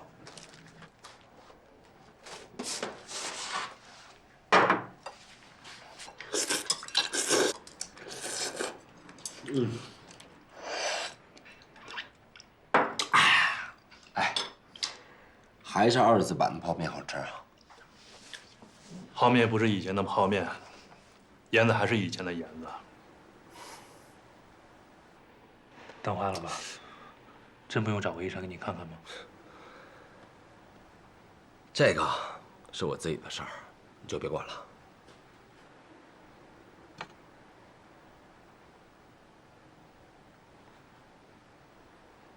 还在惦记纪晓鸥呢？就是因为我，小美人已经开始对纪晓鸥下手了。我真不敢想，后面会有什么更可怕的事情会发生。用不用我安排人去保护一下？你千万别大草惊蛇。小美人这么做也是有意在考验我，只能苦了纪晓鸥了。哎，我万万没想到，有朝一日我也成了渣男。我知道你心里委屈，但眼下为了尽快拿下小美人，你不能出半点差错。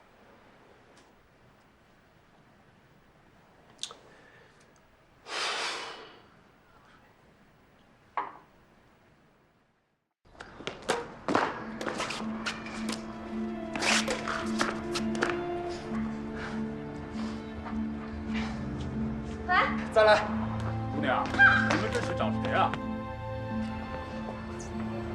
你们干什么来了？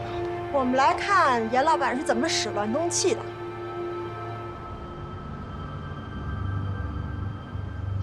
方大小姐，你可真会颠倒黑白啊！我什么时候说过我喜欢纪晓鸥了？咱们俩到底算怎么回事？唉，咱俩能怎么回事？我都跟你说100遍了，我对你没有感觉。求求你别缠着我，行吗？渣男！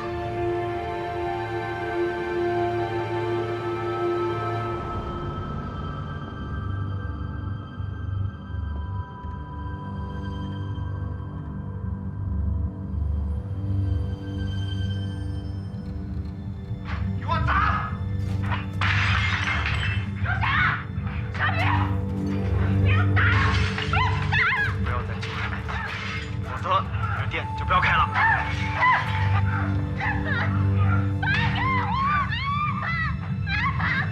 别动我姐！别动我！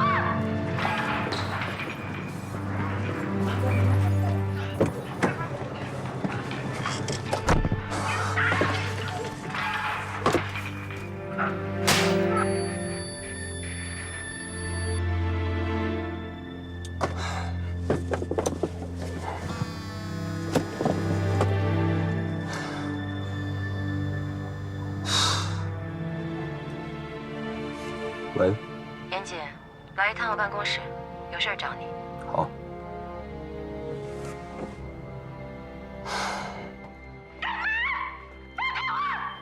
我后来想了想，我觉得那个疯女人可能还会找你麻烦，所以就自作主张，替你教训了她一下。砸得好啊，砸得痛快，早就应该给这个女人一点颜色看看了。不过这么大阵仗，不会惹什么麻烦吧？我做事儿你还不放心？物流生意，我决定交给你做了。那刘总那边没有意见吗？有意见也得听我的呀。实话跟你说吧，最近我们一直跟一个广东的吴老板接洽着，他的水产生意遍布着整个东南亚。如果我们跟他达成合作，利润翻1倍可能都不止哦。广东的吴老板叫什么呀？吴峰。吴峰。广东搞水产的朋友我认识不少，这号人物，我没听说过。人一直都是刘伟接洽的，我也没见着。不过根据他搜集的资料来看，人没问题。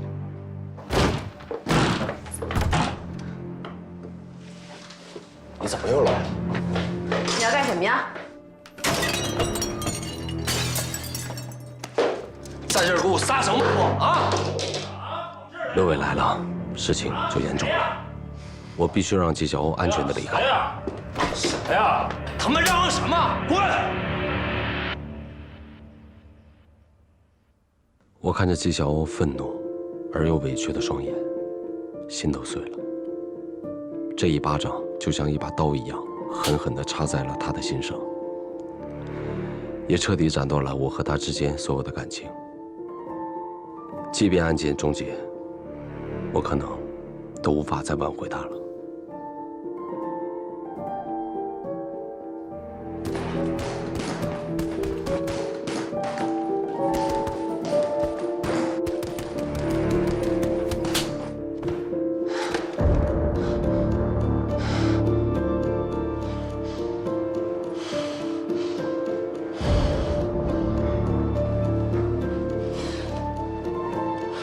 我厌恶我自己，厌恶这暗无天日的生活。我从来都没有像今天一样，想要逃离这一切，想要回到过去。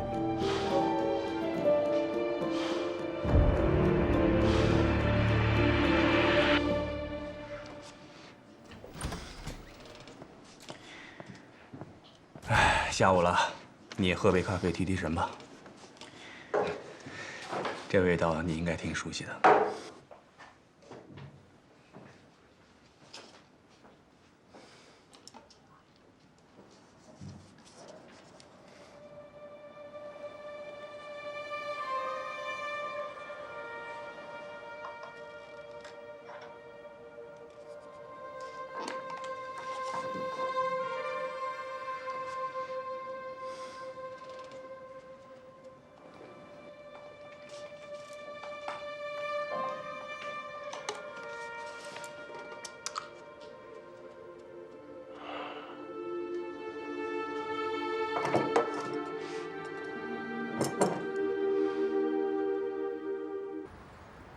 这幸亏啊，就是点皮外伤，再观察观察，没什么事儿就能出院了。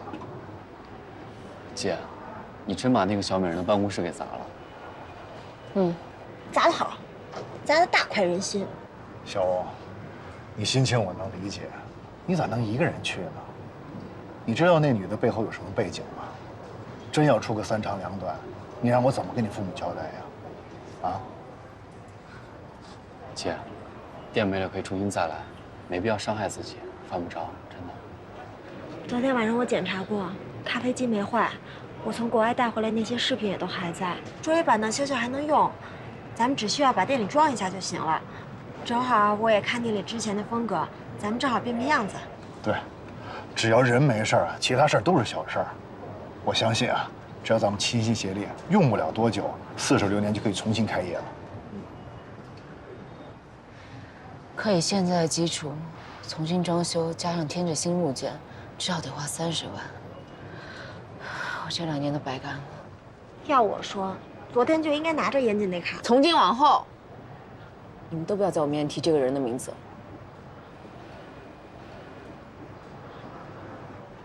那些流氓不都被抓起来了吗？就应该他们赔。再说了，那些钱是那个贱女人的，脏钱你也敢要？哎呀，好了，这多一事不如少一事。何况啊，小欧不是把他们地儿也砸了吗？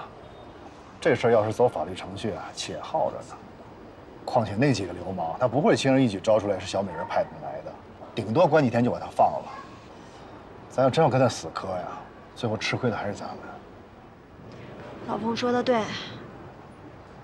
钱嘛，凑一凑就出来了。我这还有一点钱，实在不够的话，我卖2个包。谁让我之前老从店里拿钱去买包，就算是有借有还。小欧，我手头上有几万块钱，暂时也没用，你先应急。那是你给乐乐攒的救命钱，我不能要。乐乐现在情况不是挺稳定的吗？你先应急。如果有什么急事儿，我再跟你要呗。不行，前段时间不是说工作出了问题吗？这钱我不能要。你放心，我和乐乐不会饿死的。姐，我这张卡里也有不到10万，你先拿去用吧。你哪来这么多钱？跟冯大哥一样，给我妈攒的医药费，还有我打算出国留学的钱，全是我这几年的奖学金和打工挣来的。这钱一时半会儿用不上，先借给姐姐周转。你的钱我说什么都不能要。姐，听我说，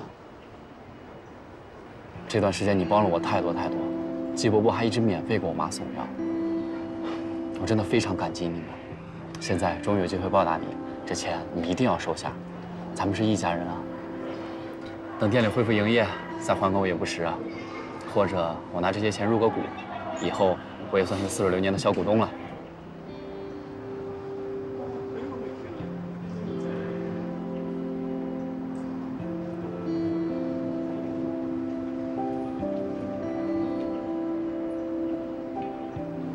你们的心意我统统都收下了，客套话不说。你们放心，我一定会把似水流年重新开起来。干杯！干杯！加油！加油！加油！加油！加油！加油！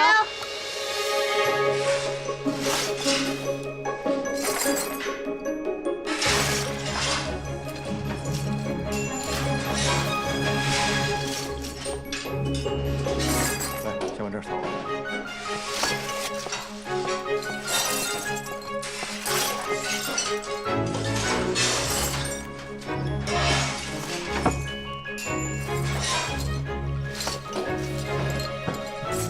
大家来喝咖啡。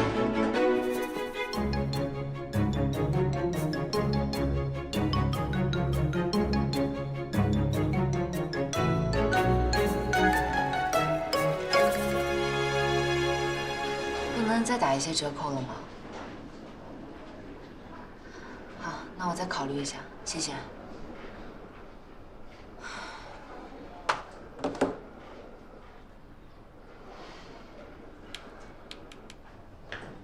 姐，我在学校附近找到一个正在搞促销的装修公司，15万就能搞定。真的呀？我把他们公司的宣传画册、报价和合同表都拿来了，你看看吧。价格真的不贵哎。那个公司专门有个部门是针对大学生毕业创业的，有优惠。我给他们说咱们开咖啡馆，使劲跟他砍了价才拟了这个合同。姐，如果觉得合适的话，现在就可以签约。明天就能开工。小雨，你真是太棒了，解了我的燃眉之急。爸妈，你们怎么来了？田里人都知道似水流年被砸，你妈妈我还不能过来看看了。叔叔阿姨，你们坐。你就是战宇。是，赵阿姨好。战宇啊，这几天你一直在。小欧姐这儿离不了人，我就请了假，在这儿帮她的忙。啊，辛苦了。没事，都是应该的。谢谢你，战宇啊，帮了小欧那么多忙。不过总请假耽误了学业可不好，还是早点回学校吧。阿姨说的对，我是该回去了。姐，刚好晚上我有排练，我先走了，明天再过来。好。叔叔阿姨再见。哎，好，再见啊。注意安全啊。拜拜。拜拜。小欧啊，嗯，你妈给你熬的汤，补你身体。谢谢妈。你和这个战宇最好保持距离，孤男寡女搂搂抱抱的，不怕外人看了说闲话呀？你接下来什么计划？继续开咖啡馆啊？还开？你这个店被人黑了，被搞破坏的事儿都传遍了，说什么都有，你还想继续丢人啊？是吗？我现在出门都被邻居在背后指指点点的，你还让不让我们活了？他们都说什么了？有人说，你招惹了道上的人，还有人说你做了小三儿，被原配报复了。你跟妈妈说说，这到底是怎么回事儿？妈，我就一句话，没有的事儿。世上就没有空穴来风的事儿。上次去家里那个严谨到底是干什么的？你跟他到底是什么关系？我不认识他，跟他什么关系都没有。你不认识他？你不认识他，为什么把他带回家？哪有这么多为什么呀？妈，你就记住，我纪晓从来没有干对不起你们和对不起我自己的事儿。好，只要你跟严谨断干净了，我这一页可以翻过去不说。咱们接下来说说你的未来。既然这个店已经被砸，咱就顺手把它租出去，1年赚的租金都比你开店赚得多。你呢，回去踏踏实实找一个稳定的工作，然后你再找一个好男人一嫁，我和你爸从今往后都不管你了。这个地方是奶奶留给我的，我是绝对不会租出去。我不仅要把似水流年重新开起来，我还要让它比以前更红火。你要活活把我气死是吗？我就不明白了，我不杀人不放火，我合法做点生意，我怎么就气到您了？您要是看不惯我这个女儿，您可以再生一个或者去捡一个，让她按照你的想法去活，我绝对没有意见。老纪，你看看，这就是你女儿吗？哎呀，好了好了，小欧啊，我和你妈看你好好的，我们就放心了。咱们先走了啊，来，我们先走啊。哎呀，别拉着我，下回再说了。小欧，这里面有你爱吃的点心啊。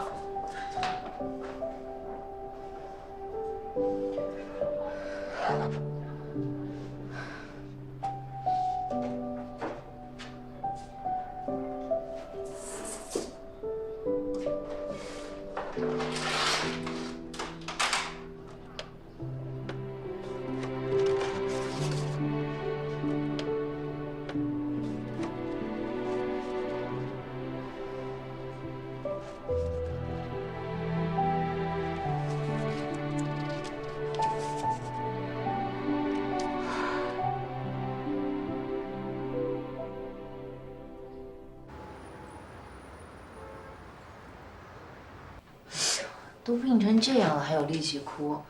为了个渣男何必呢？按我来说呀，你就不应该瞒着我跟那个男的好。那我一开始真的以为他是认真的呀，他还飞来迪拜跟我约会呢，谁知道他有老婆孩子呀？你说这年头，找个靠谱的男人怎么这么难啊？谁啊？不会是他老婆找上门了吧？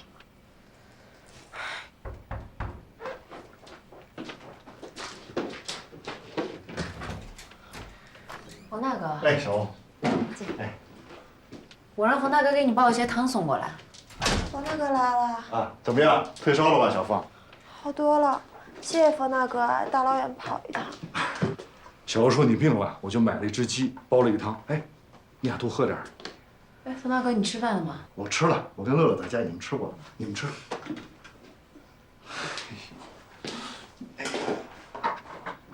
我家是有点乱啊。何止是乱呀，你搬进来就没有干净过。冯大哥，你别动了，一会儿我自己来收拾吧。没事儿，顺手啊。你们吃。哎，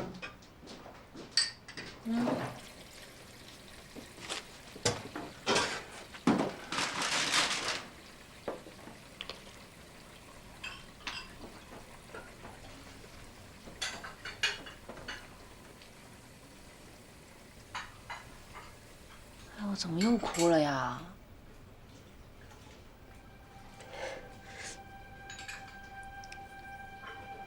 我好久都没有喝过这么好喝的汤了。至于吗？好喝就多喝点。嗯。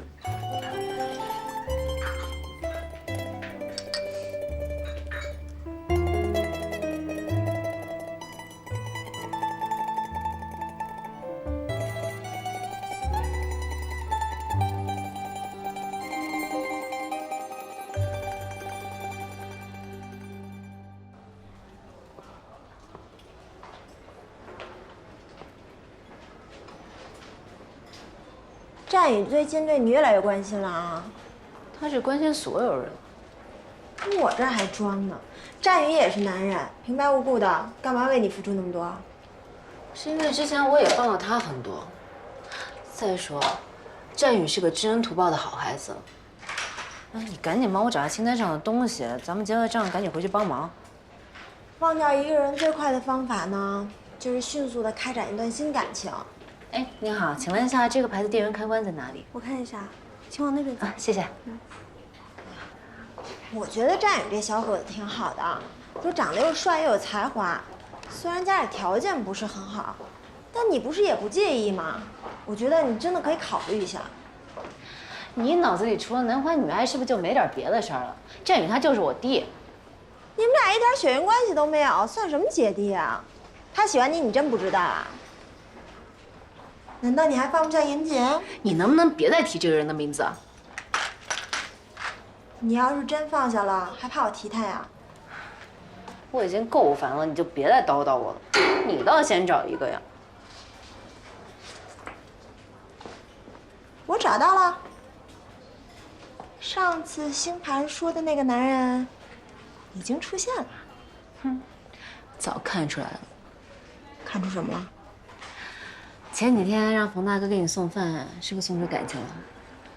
是送出事儿了，送出大事儿。你们俩不会已经……冯大哥是那种人吗？是我喜欢上冯大哥了，我要追他。真的吗？我不信。哎，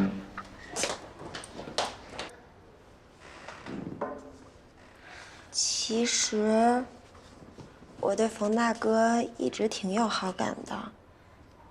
他一个人又当爹又当妈，乐乐身体不好，他还这么积极向上，为人善良。上次陪你去找严谨算账，他还替我出头。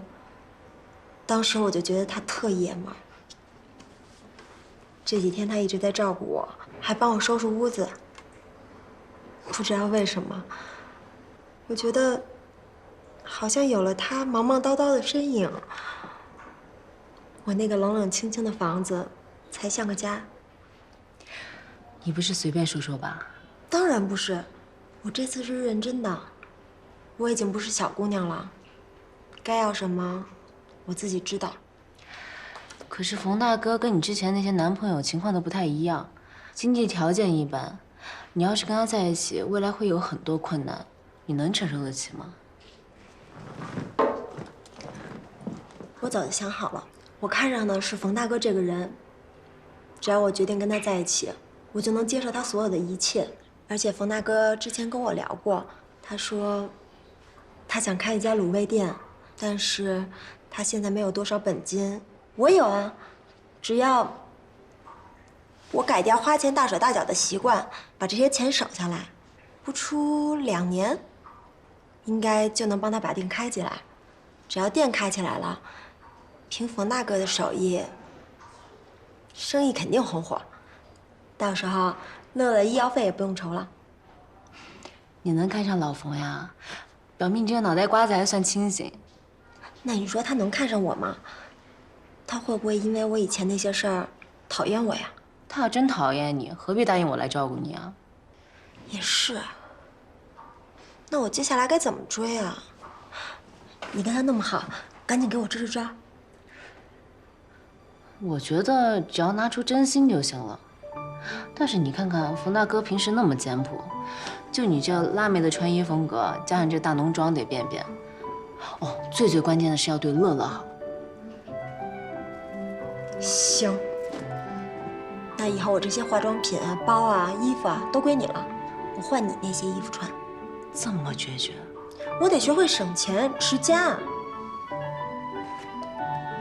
我可丑话说在前面，你敢伤了冯大哥的感情，咱们俩有劲。先追上再说。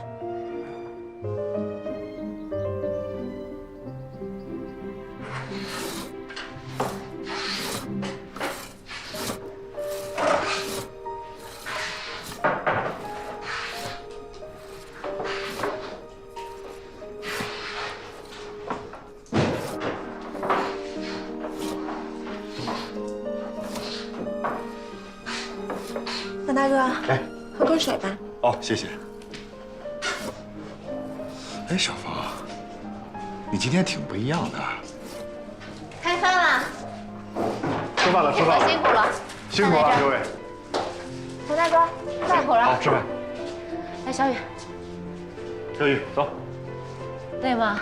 还好。哎呀，上午路还挺多的啊。确实。王大哥的。找我的。谢谢。你的。谢谢。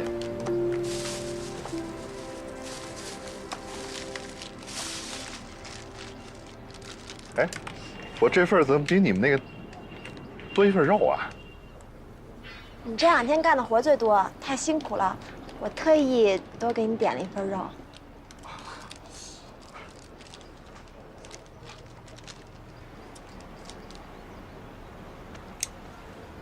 潘大哥，啊？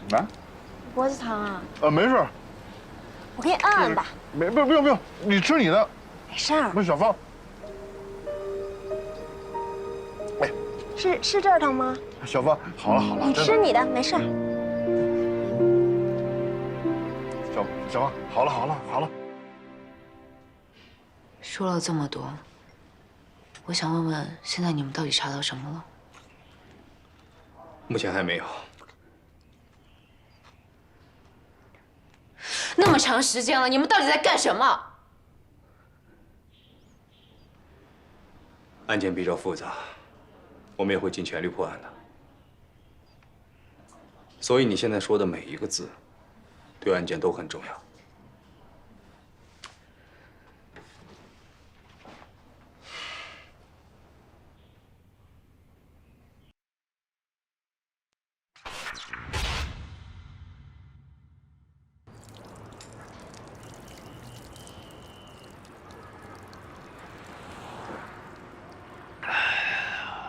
儿子走了有5年了，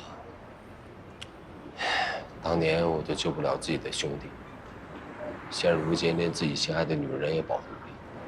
我知道你心里不好受，我也没想到这件事让纪晓鸥受这么大的苦，但事情到这儿了，你只能硬着头皮往前走。我那天眼睁睁的看着纪晓鸥被那帮混蛋欺负，我还要在小美人的面前表现得幸灾乐祸。你确定这样的人能帮你完成任务？然后呢？你打算为了纪晓鸥放弃这次任务？你别忘了，儿子就死在这群毒贩手里。如果不彻底把小美人集团捣毁，102的贩毒案就永远都无法终结，儿子就永远都死不瞑目。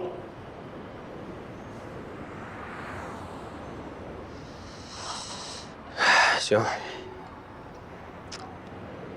牢骚我也发了。我有一个好消息，小美人终于在我面前提到那个广东的吴老板，叫吴峰。虽然他没有提及毒品生意，但他至少想要把我拉入伙，还想把物流运输交给我。这坏消息就是跟吴老板所有的联络都是刘伟在负责，小美人根本就没有见过吴峰这个人。而且刘伟仍然反对我来负责运输。KK 已经被六子带去见过刘伟了，他跟你说过吗 ？KK 见过刘伟了。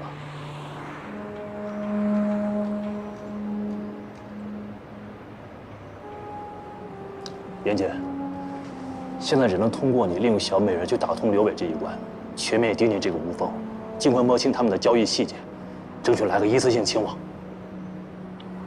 我知道该怎么做，但 KK 这一边，我还不想放弃。如果他还不知道悔改，以他目前的贩毒数量来看的话，死刑。那天在店里，小欧遇到麻烦，是战宇拼了命保护他。我能看出来，他对纪晓鸥是真爱。如果他不想让纪晓鸥日后对他失望，不想让纪晓鸥面对他的死刑判决，他一定会回头。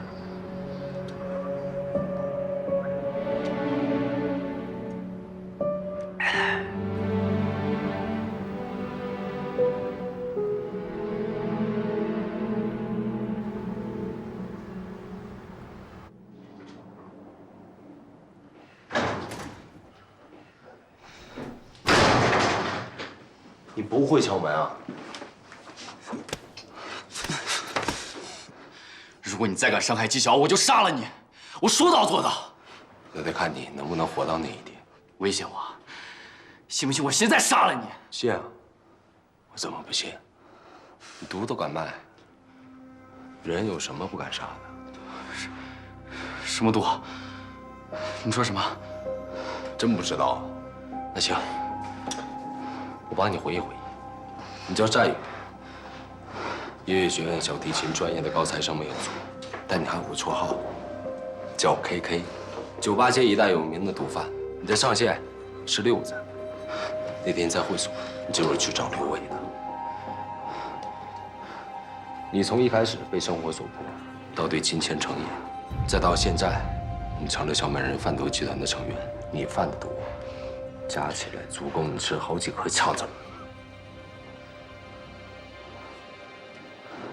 你真以为你是纪晓鸥面前那个纯良少年？你只不过是一个欺骗家人朋友，努力在别人面前扮演好孩子的毒贩，一个满口谎言的亡命徒。要不是我让老程给你个改过自新的机会，你早就脑袋搬家了。老程，你们跟我走。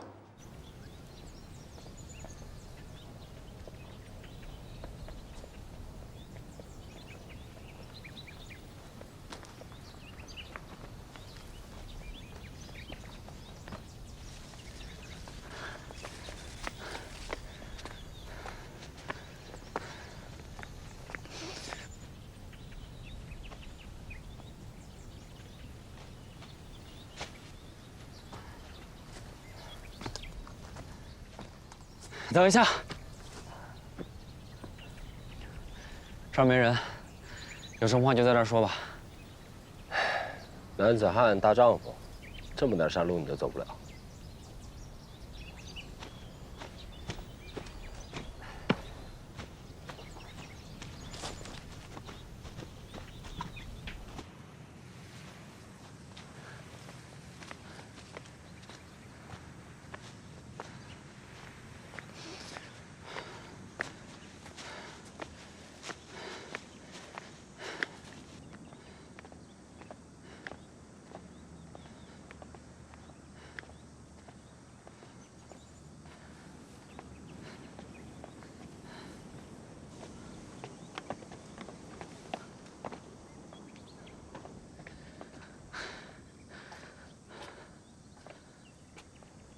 我跟老程是发小，也是战友。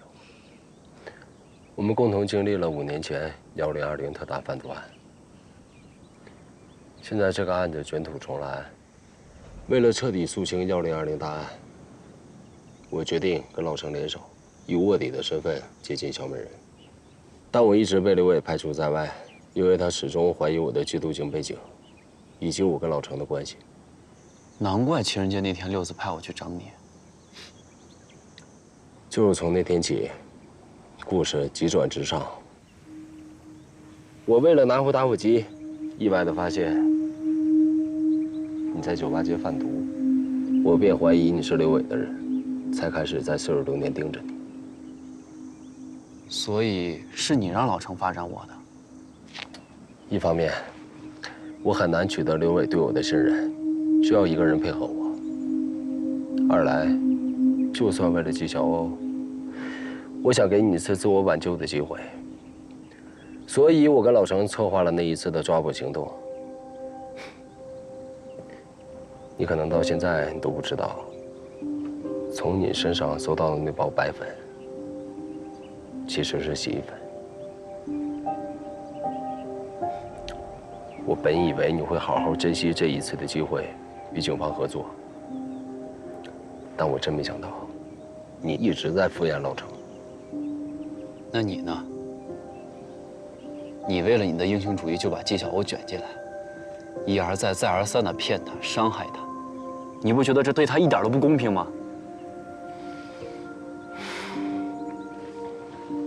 我是对不起他，但如果让他知道，他引以为荣的弟弟是一个毒贩，而且没有把握住唯一一次自我挽救的机会，被判了死刑，你说你还有什么脸面对他？没办法，人各有命。你是大英雄，而我呢，一个一睁眼就得思考如何可以多赚点钱的人。我没有未来，更没有回头路。我终归是要被小娥姐放弃的。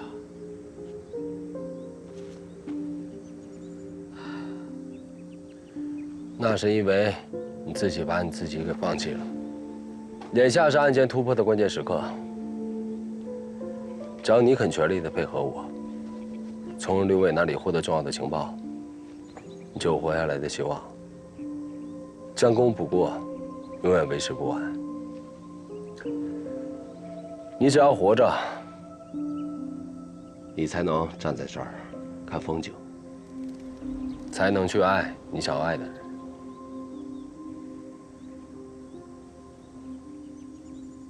前提是你活着。纪晓鸥他知道你生活有多么不容易，就算他知道你犯错，他也一定会原谅你，不会放弃你。我相信她是这样的女人。回头吧，佳宇。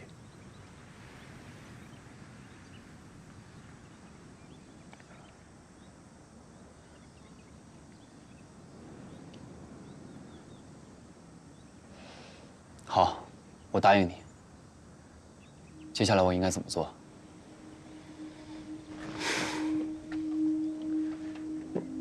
你现在和刘伟什么情况？他对我比较满意，让六子好好栽培我，说接下来跟广东会有一笔大额交易，货已验完，价格也谈好了，就等着合适的机会进行交易。小美人她虽然是贩毒集团的首脑，但具体管事的人还是刘伟。你需要做的，就是尽可能的从六子那里打探到刘伟的动向。明白。你有没有听六子提起过制毒工厂的事儿？如果你听到与此有关的相关信息，你要及时的汇报。如果可以找到制毒工厂，或许可以另辟蹊径，将案件侦破。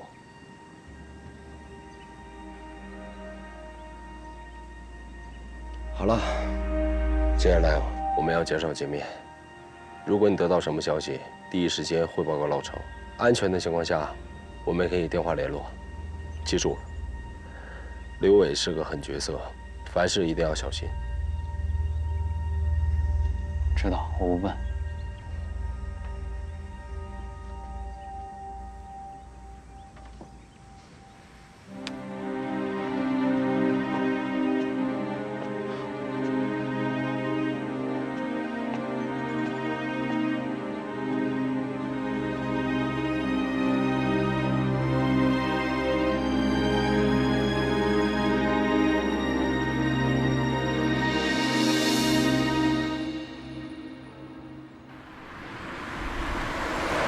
装修公司的简介、报价单、合同我都已经发给你了。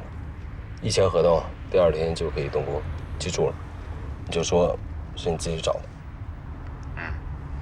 小吴怎么样了？还可以，正常吃饭睡觉。唯一的烦心事儿就是店里的装修。我不在，你跟方天雅把他照顾好。我马上到店了，先挂了。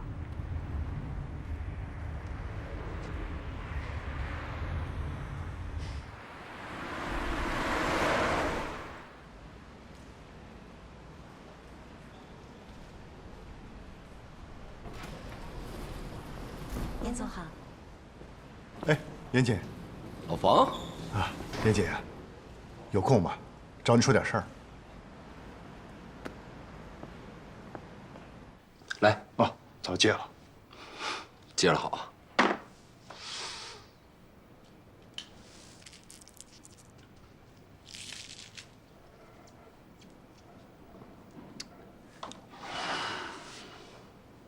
老方，我知道小欧店被砸的事儿，你挺气愤的。严姐，你到底跟那女的什么关系？你知不知道她背后跟黑道有来往？她什么样的人，我当然知道。但你也知道啊，最近啊经济不景气，我为了保住这摊生意，必须得跟这个女人保持合作的关系。人在江湖，身不由己嘛。你跟她合作是你工作上的事儿，啊，我相信你心里有谱。可是小欧是我认识里面最善良的一个女孩子，认识这么多年了，我从来没见过她这么伤心过。那当然，这是你俩的私人感情，我无权过问。但是作为她的老大哥，我实在不忍心看着她这么伤心啊。严谨，你别再找她了。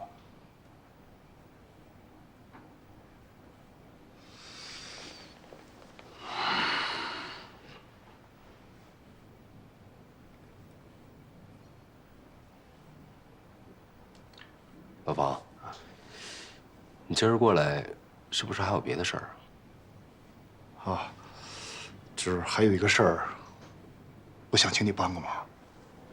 是不是乐乐的情况又不好了？啊，乐乐情况最近还算稳定，可是大夫说，如果他一旦再复发，就必须进行骨髓移植手术。我算了一下，这手术费加起来怎么得40-50万吧。现在网约车的生意也不太好做，我得为乐乐这手术费啊，得好好打算打算。我的条件你也知道，很难找到一份好工作。所以我就想起你之前跟我提过，说你那个采购部经理的事儿，我不知道这个职位现在还在不在？在啊，那个职位我一直没找到合适的人，你要能来太好了。平时进进货啊，看看仓库啊，也不用加班，月薪15000起步，你看怎么样？太好了，严啊不，是严总，哎呦，太谢谢你了。哎呀，不，咱们兄弟间客气什么呀？下周一过来上班。你放心，我一定好好干。哦，对了，这事儿我暂时没法跟小欧提，我怕引起不必要的误会。哎，我理解。反正我跟纪晓欧已经断了来往，这事儿你要不说，他也不会知道。那太谢谢了。啊，我找人给你做合同。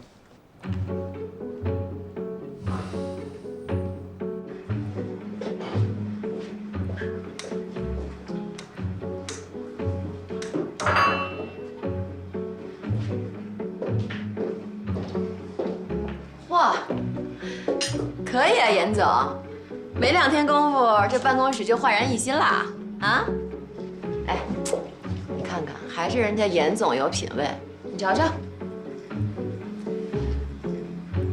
哎，这用的都是环保材料，你闻闻，一丁点味道都没有。让你费心了。应该的。严总，今后在女人方面得严谨点儿，动不动就装修办公室，没必要。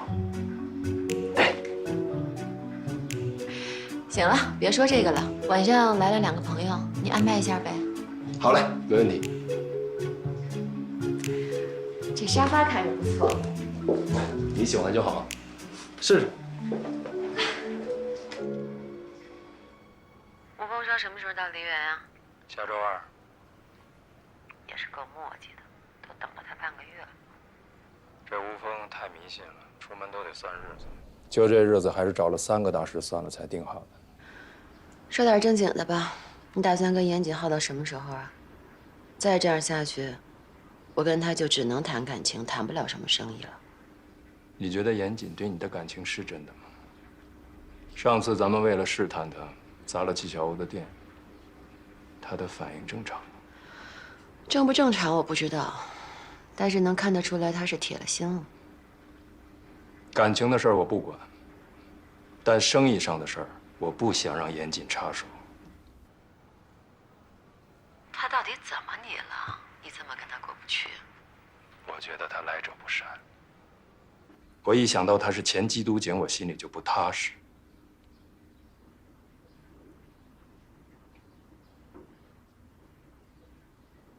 严谨跟我们也不是1天2天了，如果有什么问题，我们早就应该看出来了。你可别忘了，他是被冤枉之后才离开禁毒支队的。上次开枪的人到现在都没找着。我一直觉得这是他自导自演的一出苦肉计，为的就是让你对他动心。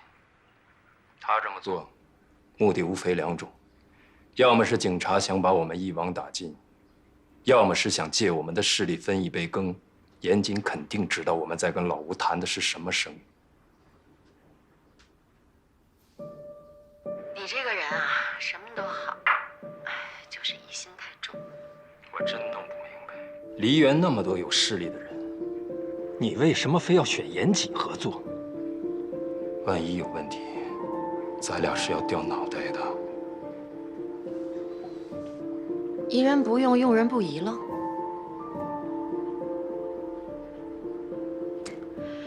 严谨有没有问题，再试试不就知道了吗？老吴来是个机会啊。还是你狠。那就按你说的办，但我把丑话说在前头。如果严谨真的有问题，选你处置了。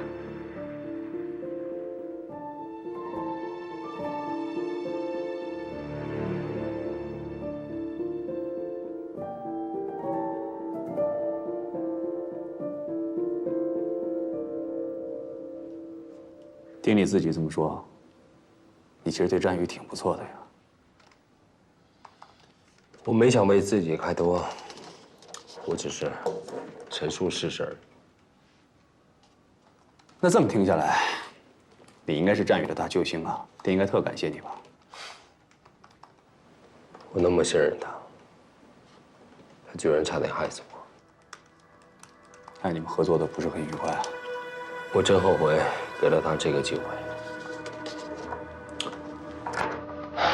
否则。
妈，哟，这新店开张一个客人都没有啊？要不要来一杯？不用。你知道我今天干嘛去了吗？拿你的资料去找人相亲去了。我发现啊，你除了外形还可以，其他没有任何的优势。对我这么高的赞誉啊！哎，这几个是我帮你筛选的，每一个年薪都在50万之上，你自己挑挑看。不用了，谢谢。哎，你知道现在相亲竞争有多激烈吗？都是95后的天地，你一个90后还想挑啊？那我就一辈子单着。那就彻底完了。一个女人不结婚不生孩子，等于白活。妈，你要是再拿那些老掉牙的思想来逼我，我明天就去出家。你去啊，现在寺庙都要研究生，你想出家，人不要你。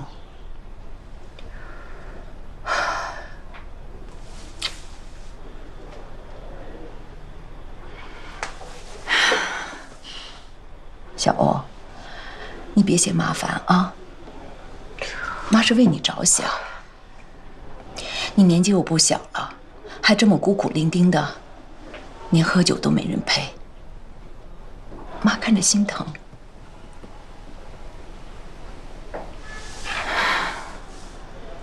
你和那个严谨，你俩之前到底算什么？我们俩就从来没开始过，什么都不算。那你最近的状态怎么这么差呢？比之前跟赵天辉分手之后还要糟糕。你和严谨的事情你不想说，妈也不再问了。但你不能因为一个男人就自暴自弃呀！以后的路还长着呢。不就找一个男朋友吗？那些歪瓜裂枣我看不上，要找我自己找。你不是说的气话？您就回家等着吧，用不了多久把人给您带回去。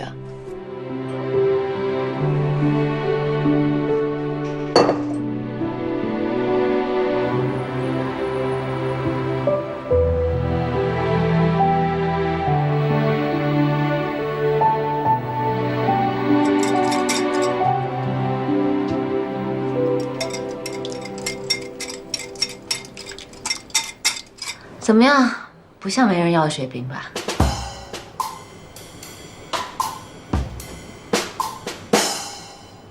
风采不减当年啊！你别说，这件衣服你穿还挺好看，这牌子特别好，你喜欢穿走。这么大方？这是唯品会买的，现在天天折扣，我准备再买几件。真行。季晓，你说你突然间打扮成这样，你到底要干嘛呀？你不是让我要展开一段新恋情吗？我不得打扮打扮。哎，我们这边哪个酒吧最火，帅哥最多？你带我出去浪浪呗。是不是严谨又刺激你了？我就是不想再像以前活得那么无聊，我想像你一样多出去走走玩玩。好，反正最近学做菜也学累了，今天呢，咱们就喝个酒，好好放松一下。姐今晚就带你飞。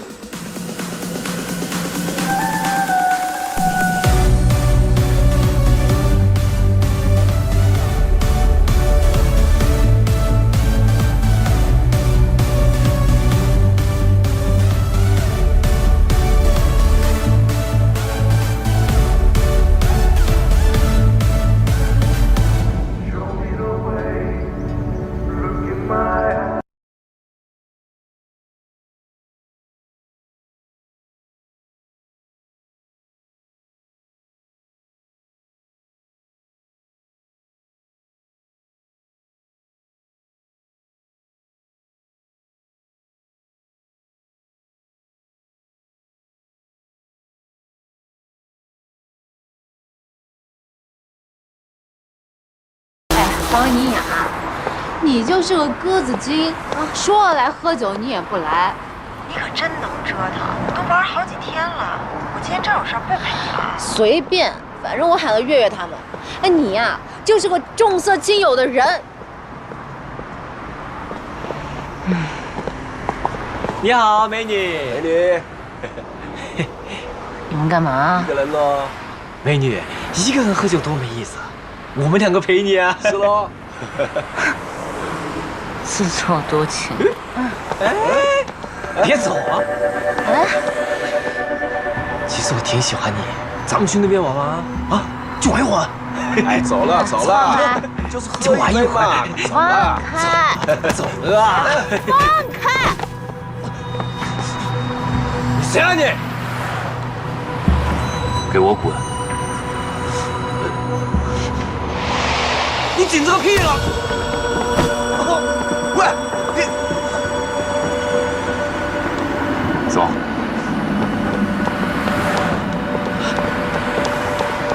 等一下，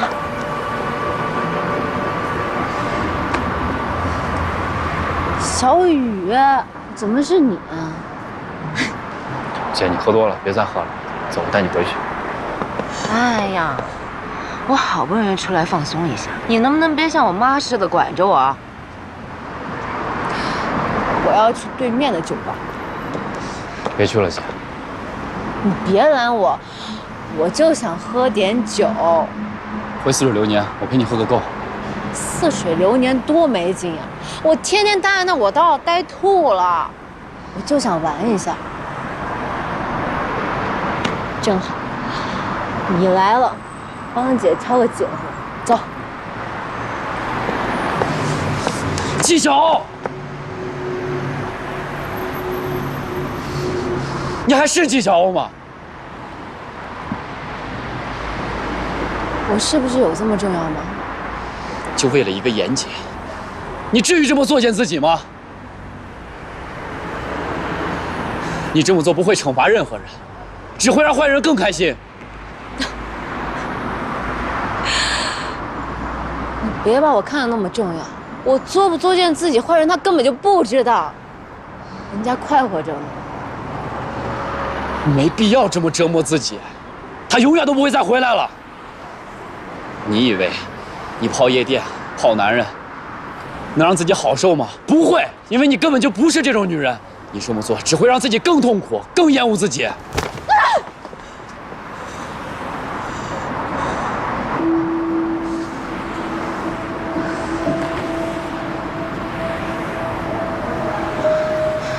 忘了他吧。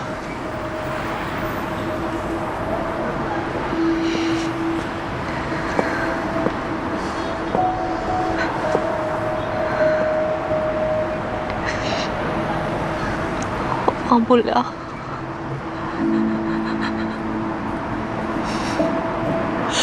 我忘不了。我越想忘记，那些画面就越清晰地出现在我眼前。我就是忘不了他，我忘不了他。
走，咱们回似水流年。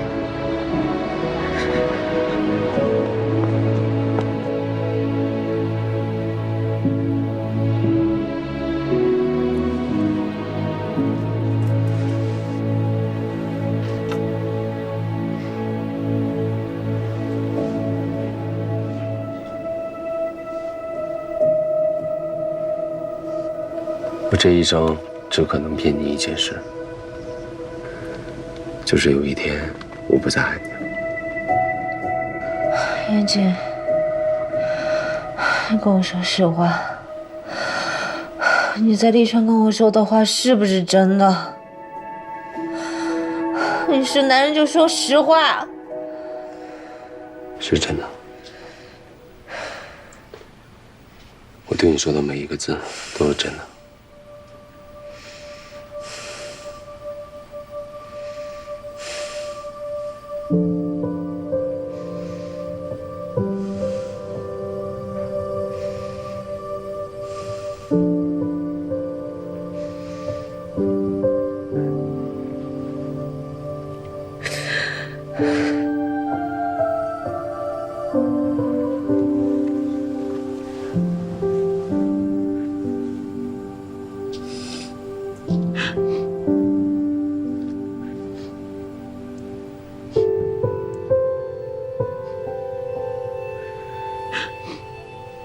不要走，不要丢下我一个人。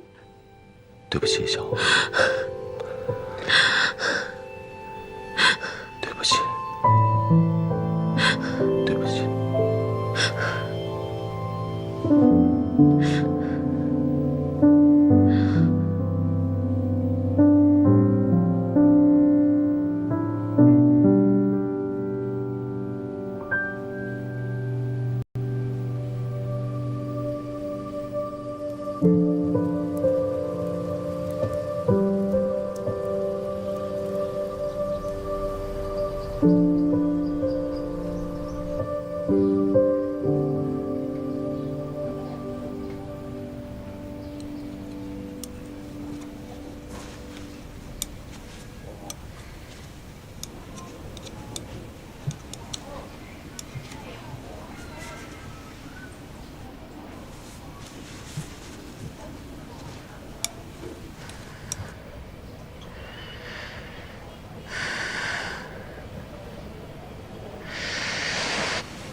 醒了？几点了？11点多，感觉怎么样？哎呀，我没事儿。店里我已经安排好了，你今天就躺着休息吧，多喝点水。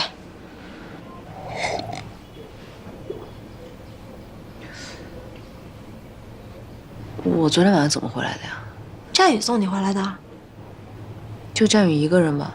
是啊，你昨天晚上又吐又哭的，战宇一宿都没合眼，一直守着你，直到早上起来才给我打的电话。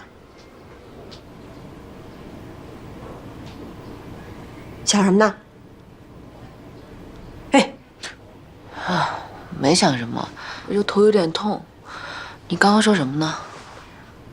我说，战宇可真是个小暖男，昨天一宿没睡陪着你不说，早上起来还给你熬了粥，等到我来了以后，他才放心回学校。这走之前还千叮咛万嘱咐。说真的，你真的一点都不考虑战宇啊？我要跟你说多少遍你才相信？我对战宇真的没有感觉。可你挡不住他对你有啊！你管得了自己的心，管得了战宇的心吗？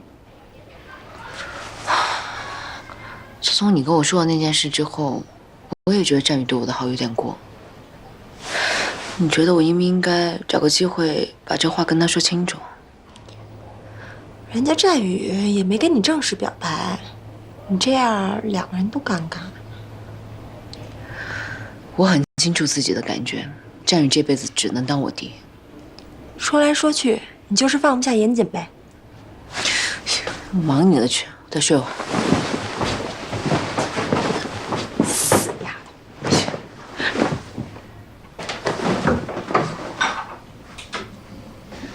哎呀！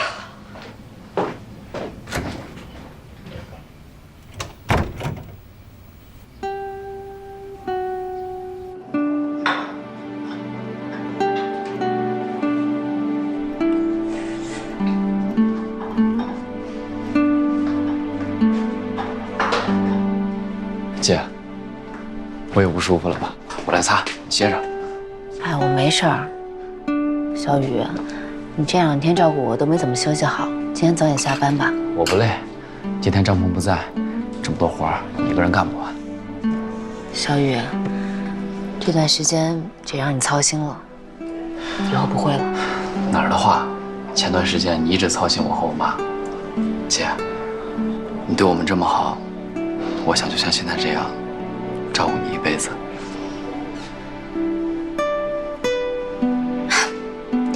那怎么行？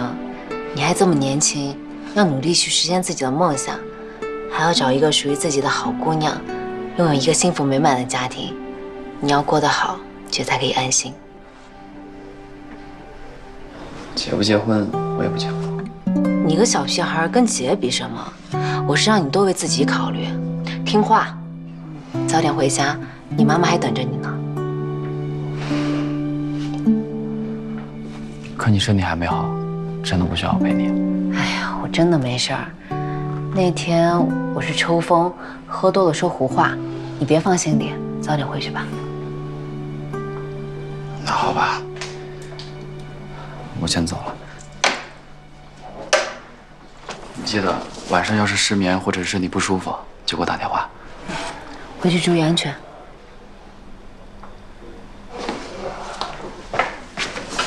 钱都走了。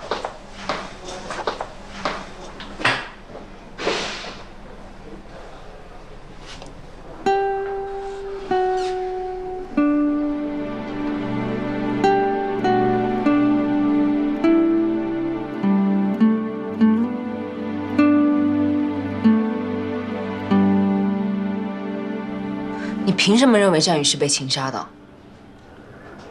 他喜欢你，不是吗？难道没有别的可能性了吗？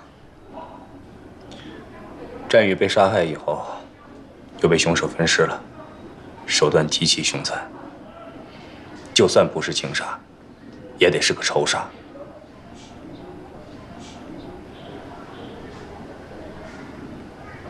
依你对他们的了解，战宇和严谨之间有仇吗？可是我还是不明白，他不是跟那个小美人在一起了吗？根据严谨的口供，他并不是真的喜欢小美人，他接近小美人是另有原因的。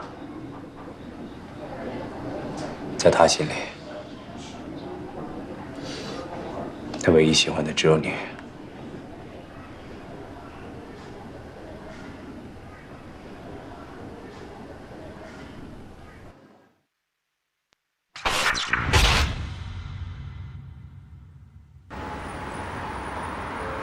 今天这顿饭呢，是伟子做东，他说有些话想跟你好好说说。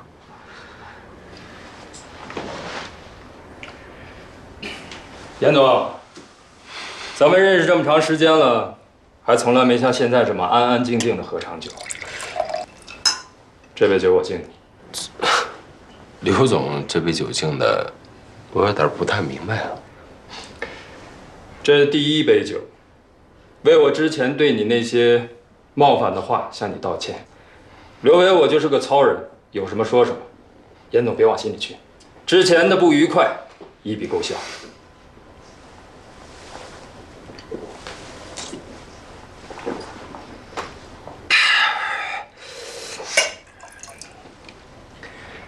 第二杯，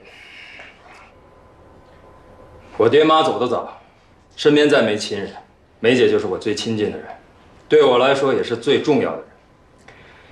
谢谢你舍身救了梅姐，也希望你从今往后能够善待梅姐。啊，第三杯，从今天往后，希望咱们兄弟俩能一起联手干更大的事儿。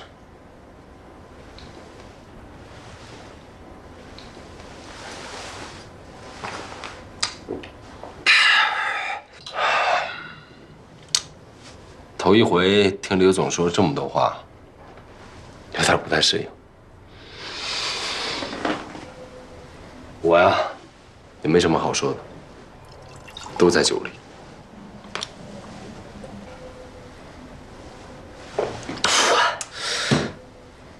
好了，来坐这儿吃菜，吃点来。哎呀，看你们两个喝酒的吓人劲儿。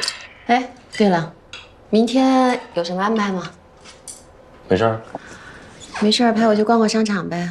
我想去买2件新衣裳。有什么喜事儿？对呀，上次跟你说的那个吴峰已经到梨园了，约我们明天在盘龙山见。哦，对了，晚上你得安排一下啊。没问题。他这个人啊，特别迷信。哎呀，非得说跟我们见面都得穿白色的衣服。这么讲究？什么讲究啊？就是封建迷信。要不是为了赚他点钱啊，我才不跟这种人打交道呢。我那白色的衣服啊都旧了，所以想买身新的，图个好兆头呗。好，一定会给你买一件最好看的衣服。婚纱呀？大婚纱。赶快吃。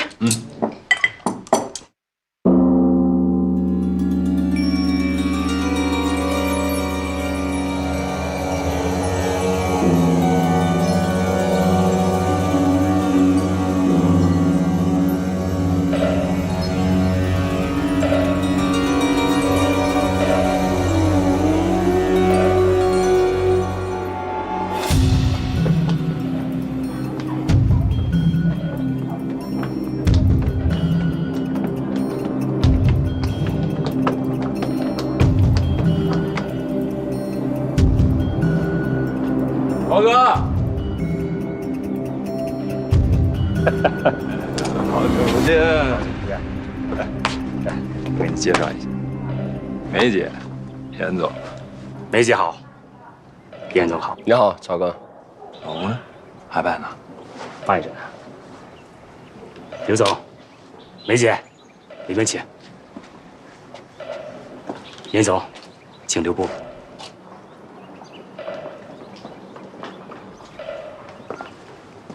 什么意思啊？不好意思啊，严总属下和吴总今天犯冲，不宜见面。麻烦您跟吴老板说一声，严总是我非常重要的合作伙伴，也是我非常好的朋友。咱们自己人见面，这些规矩就免了吧。受了，梅姐，吴总的规矩谁也破不了。你犯冲，你没事儿，一切都听吴老板的。那这样吧，超哥，麻烦转告吴老板，今天晚上我做东到我的餐厅吃点海鲜。多谢严总，吴总吃素，而且今晚还约了重要的朋友，心领了。啊，那行，那你们进去聊吧。啊，我也好多年没来过盘龙山了，我到处转一转啊。去吧。两位，里面请。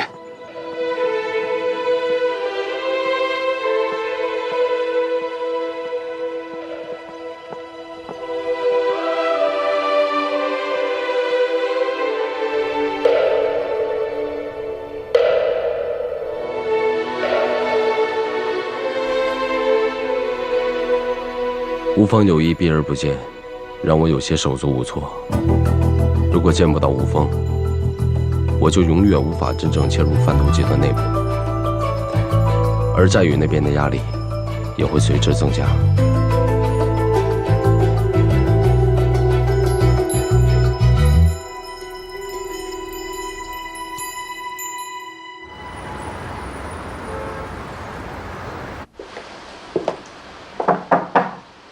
哎呦，你可来了！什么事儿？找我什么急？先坐。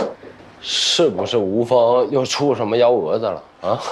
可别跟我提他了，你可不知道，那昨天你走了以后啊，这个吴峰带着我是又烧香又拜佛的，后来又见了什么慧远法师，听他讲座，这一下午啊，一直在听他讲什么人生放下的道理，听得我脑袋都快炸了。这慧远法师啊，可相当有名望，一般人都听不到他讲授。这吴峰面子够大的，也是够迷信的。关键是见完了慧远法师之后呢，又去见了一个周大师，结果就出事儿了，算出个凶卦。凶卦怎么说啊？这周大师大概意思呢，就是说吴峰的八字啊不适合往西走，如果要走的话，就得找一个海中金命破一下。要不然这次合作生意可能就会特别不顺利。然后吴峰就想起你来了。我？对呀，你海中金命啊！啊！为了让你跟吴峰见面，我不是把你的八字给他了吗？他清楚地记得你就是海中金命，这事儿就你能破，所以吴峰要求今天中午12点必须跟你见一面。你要是不去，我们之间的生意就不做了。哎，不是。之前还不是说我跟他属相相冲，不易见面吗？怎么今儿就没我不行了？那你说这事儿怎么办呢？我跟刘伟现在肯定是不行了，全都指望你了，弟弟。梅姐说的对，这事儿啊，只能有劳你了。还请周大师帮我这个忙，钱多少不是问题。早就听说严总不凡，今日一见。哼，果然是大富大贵之相。谢周大师吉言了。不过严总也真是不同啊，吴老板和我有约，你是怎么知道的？全梨园还有比周大师更会看相的人吗？既然严总这么胸怀大义，我岂有拒绝之理啊？那我先谢过你了，时候不早了，告辞。既然上山了，何不算上一卦再走？下回吧。成，那我就恭敬不如从命了。仗义，来，敬海中金命。副总，今天喝的怎么样？哎呀，今天喝的是太痛快了，再喝点啊！哎呀，今天跟严先生真是相谈甚欢呐，您真是我命中的贵人。李总，眼光太棒了。吴总独具慧眼，您能这么说，我心里头才更踏实。感谢吴老板瞧得起我，以后吴老板有任何需要尽管吩咐，小严在所不辞。好，那我们就此别过，再见。行，那我先走了。再休息。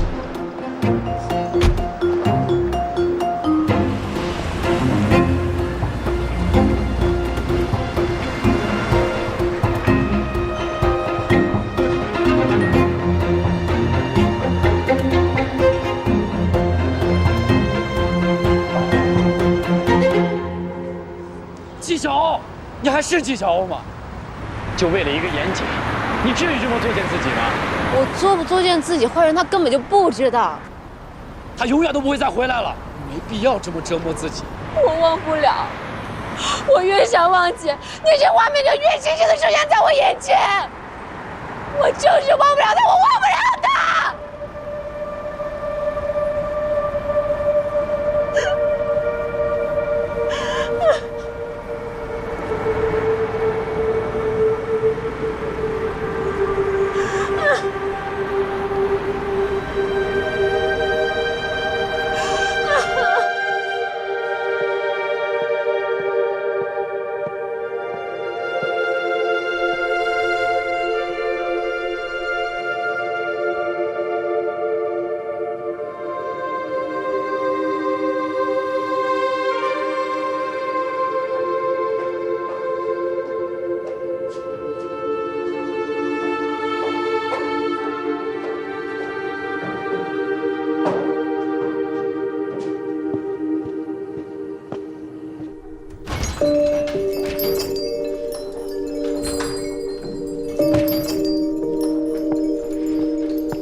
哎，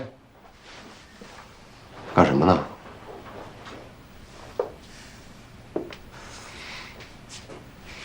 你怎么来了？我要是再不来，纪晓欧就要被某人给玷污了。不行，你赶紧走。要是被刘伟的人发现了，纪晓欧还得因为你遭殃。瞧你不说，没人能知道。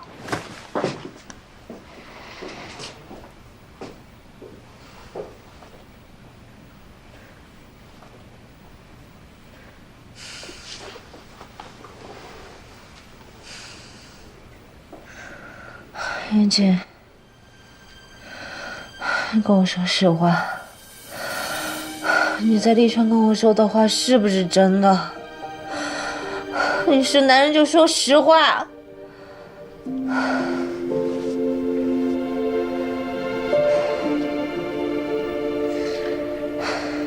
是真的，我对你说的每一个字都是真的。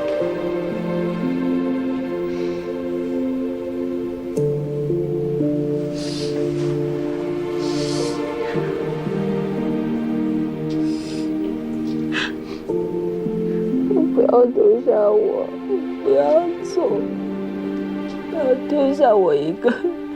对不起，小欧，对不起。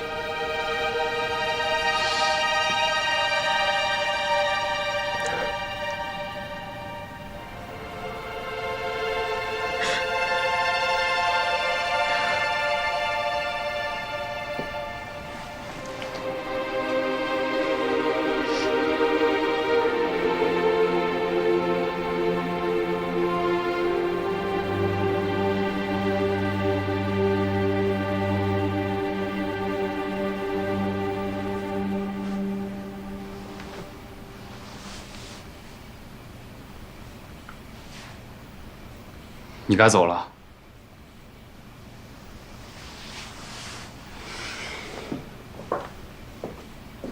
跟我下来。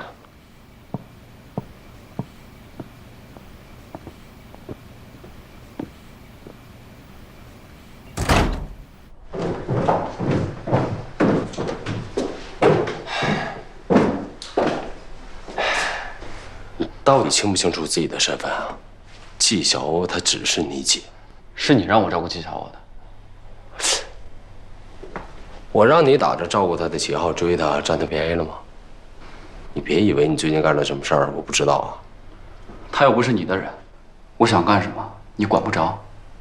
纪晓鸥她就是我的女人，要不是因为这个案子，我俩早就在一块儿了。在一起又如何？只要你们没结婚，我就有追求她的权利。你还真是异想天开啊！你说，如果让纪晓鸥知道你的毒贩身份，她还会理你吗？会。以前我觉得我离死很近，没资格喜欢别人，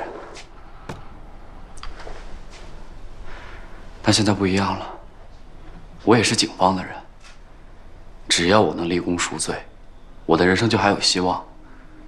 为什么我不能追求我爱的人？我不但要追，我还要疯狂大胆的追。就算纪晓鸥知道这一切，她也会原谅我。这是你亲口说的。原谅不代表爱，到底懂不懂啊？我说，是谁给你的自信啊？啊？就算你没有误入歧途，你长得好看，琴拉得再好，你连你跟你妈的生活你都保证不了，你连未来是什么你都不知道，你拿什么给纪晓鸥幸福？你不仅什么都给不了她，你还会成为她人生当中的累赘。而我就不一样了，小鸥她想要什么样的生活，我都可以满足她。她可以风风光光的嫁给我，跟我在一起，只有她享不完的福。你有钱就了不起吗？有钱就可以瞧不起人是吗？你要有我这么一个家庭，有我那一个爸，你说不定混得还不如我呢。你在外边高高在上的，靠的还不是你老爸？没了他，你什么都不是。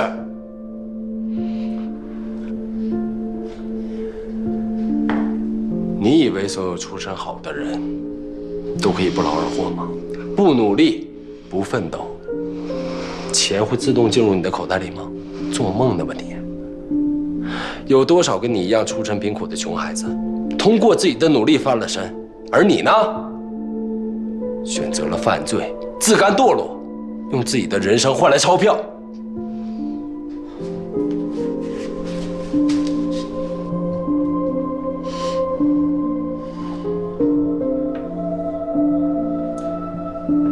翟宇，这是你唯一一个机会了。那些没有用的事儿，你再也不要想了。眼下是小美人和吴峰交易的关键时刻，我要你做的是打起精神，全力配合我。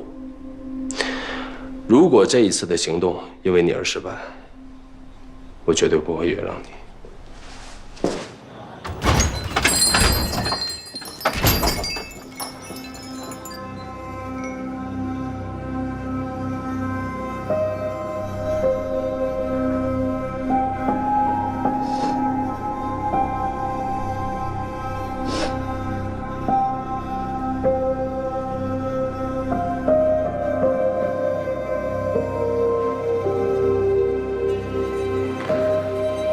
那时候，翟宇跟纪晓鸥走得那么近，你什么感受？担心呗。但当时我正处于侦破案件的关键期，又被刘伟搞得焦头烂额，实在顾不上那些。既然你都知道翟宇不是诚心跟警方合作的，干嘛不把他抓了？刘伟是个疑心很重的人，如果那个时候我碰他的手下，一定会被他察觉到。如果因为这个影响到最终的任务，不是因小失大吗？挺理性了。做人就应该理性一点，尤其像咱们这种当警察的，就不能太感性。听你这么说，看来是曾经做过什么感性的事儿，让自己吃亏了吧？那可不。跟战宇有关系吗？可怜之人必有可恨之处。我跟纪晓欧都被他楚楚可怜的身世和那张天生会说谎的脸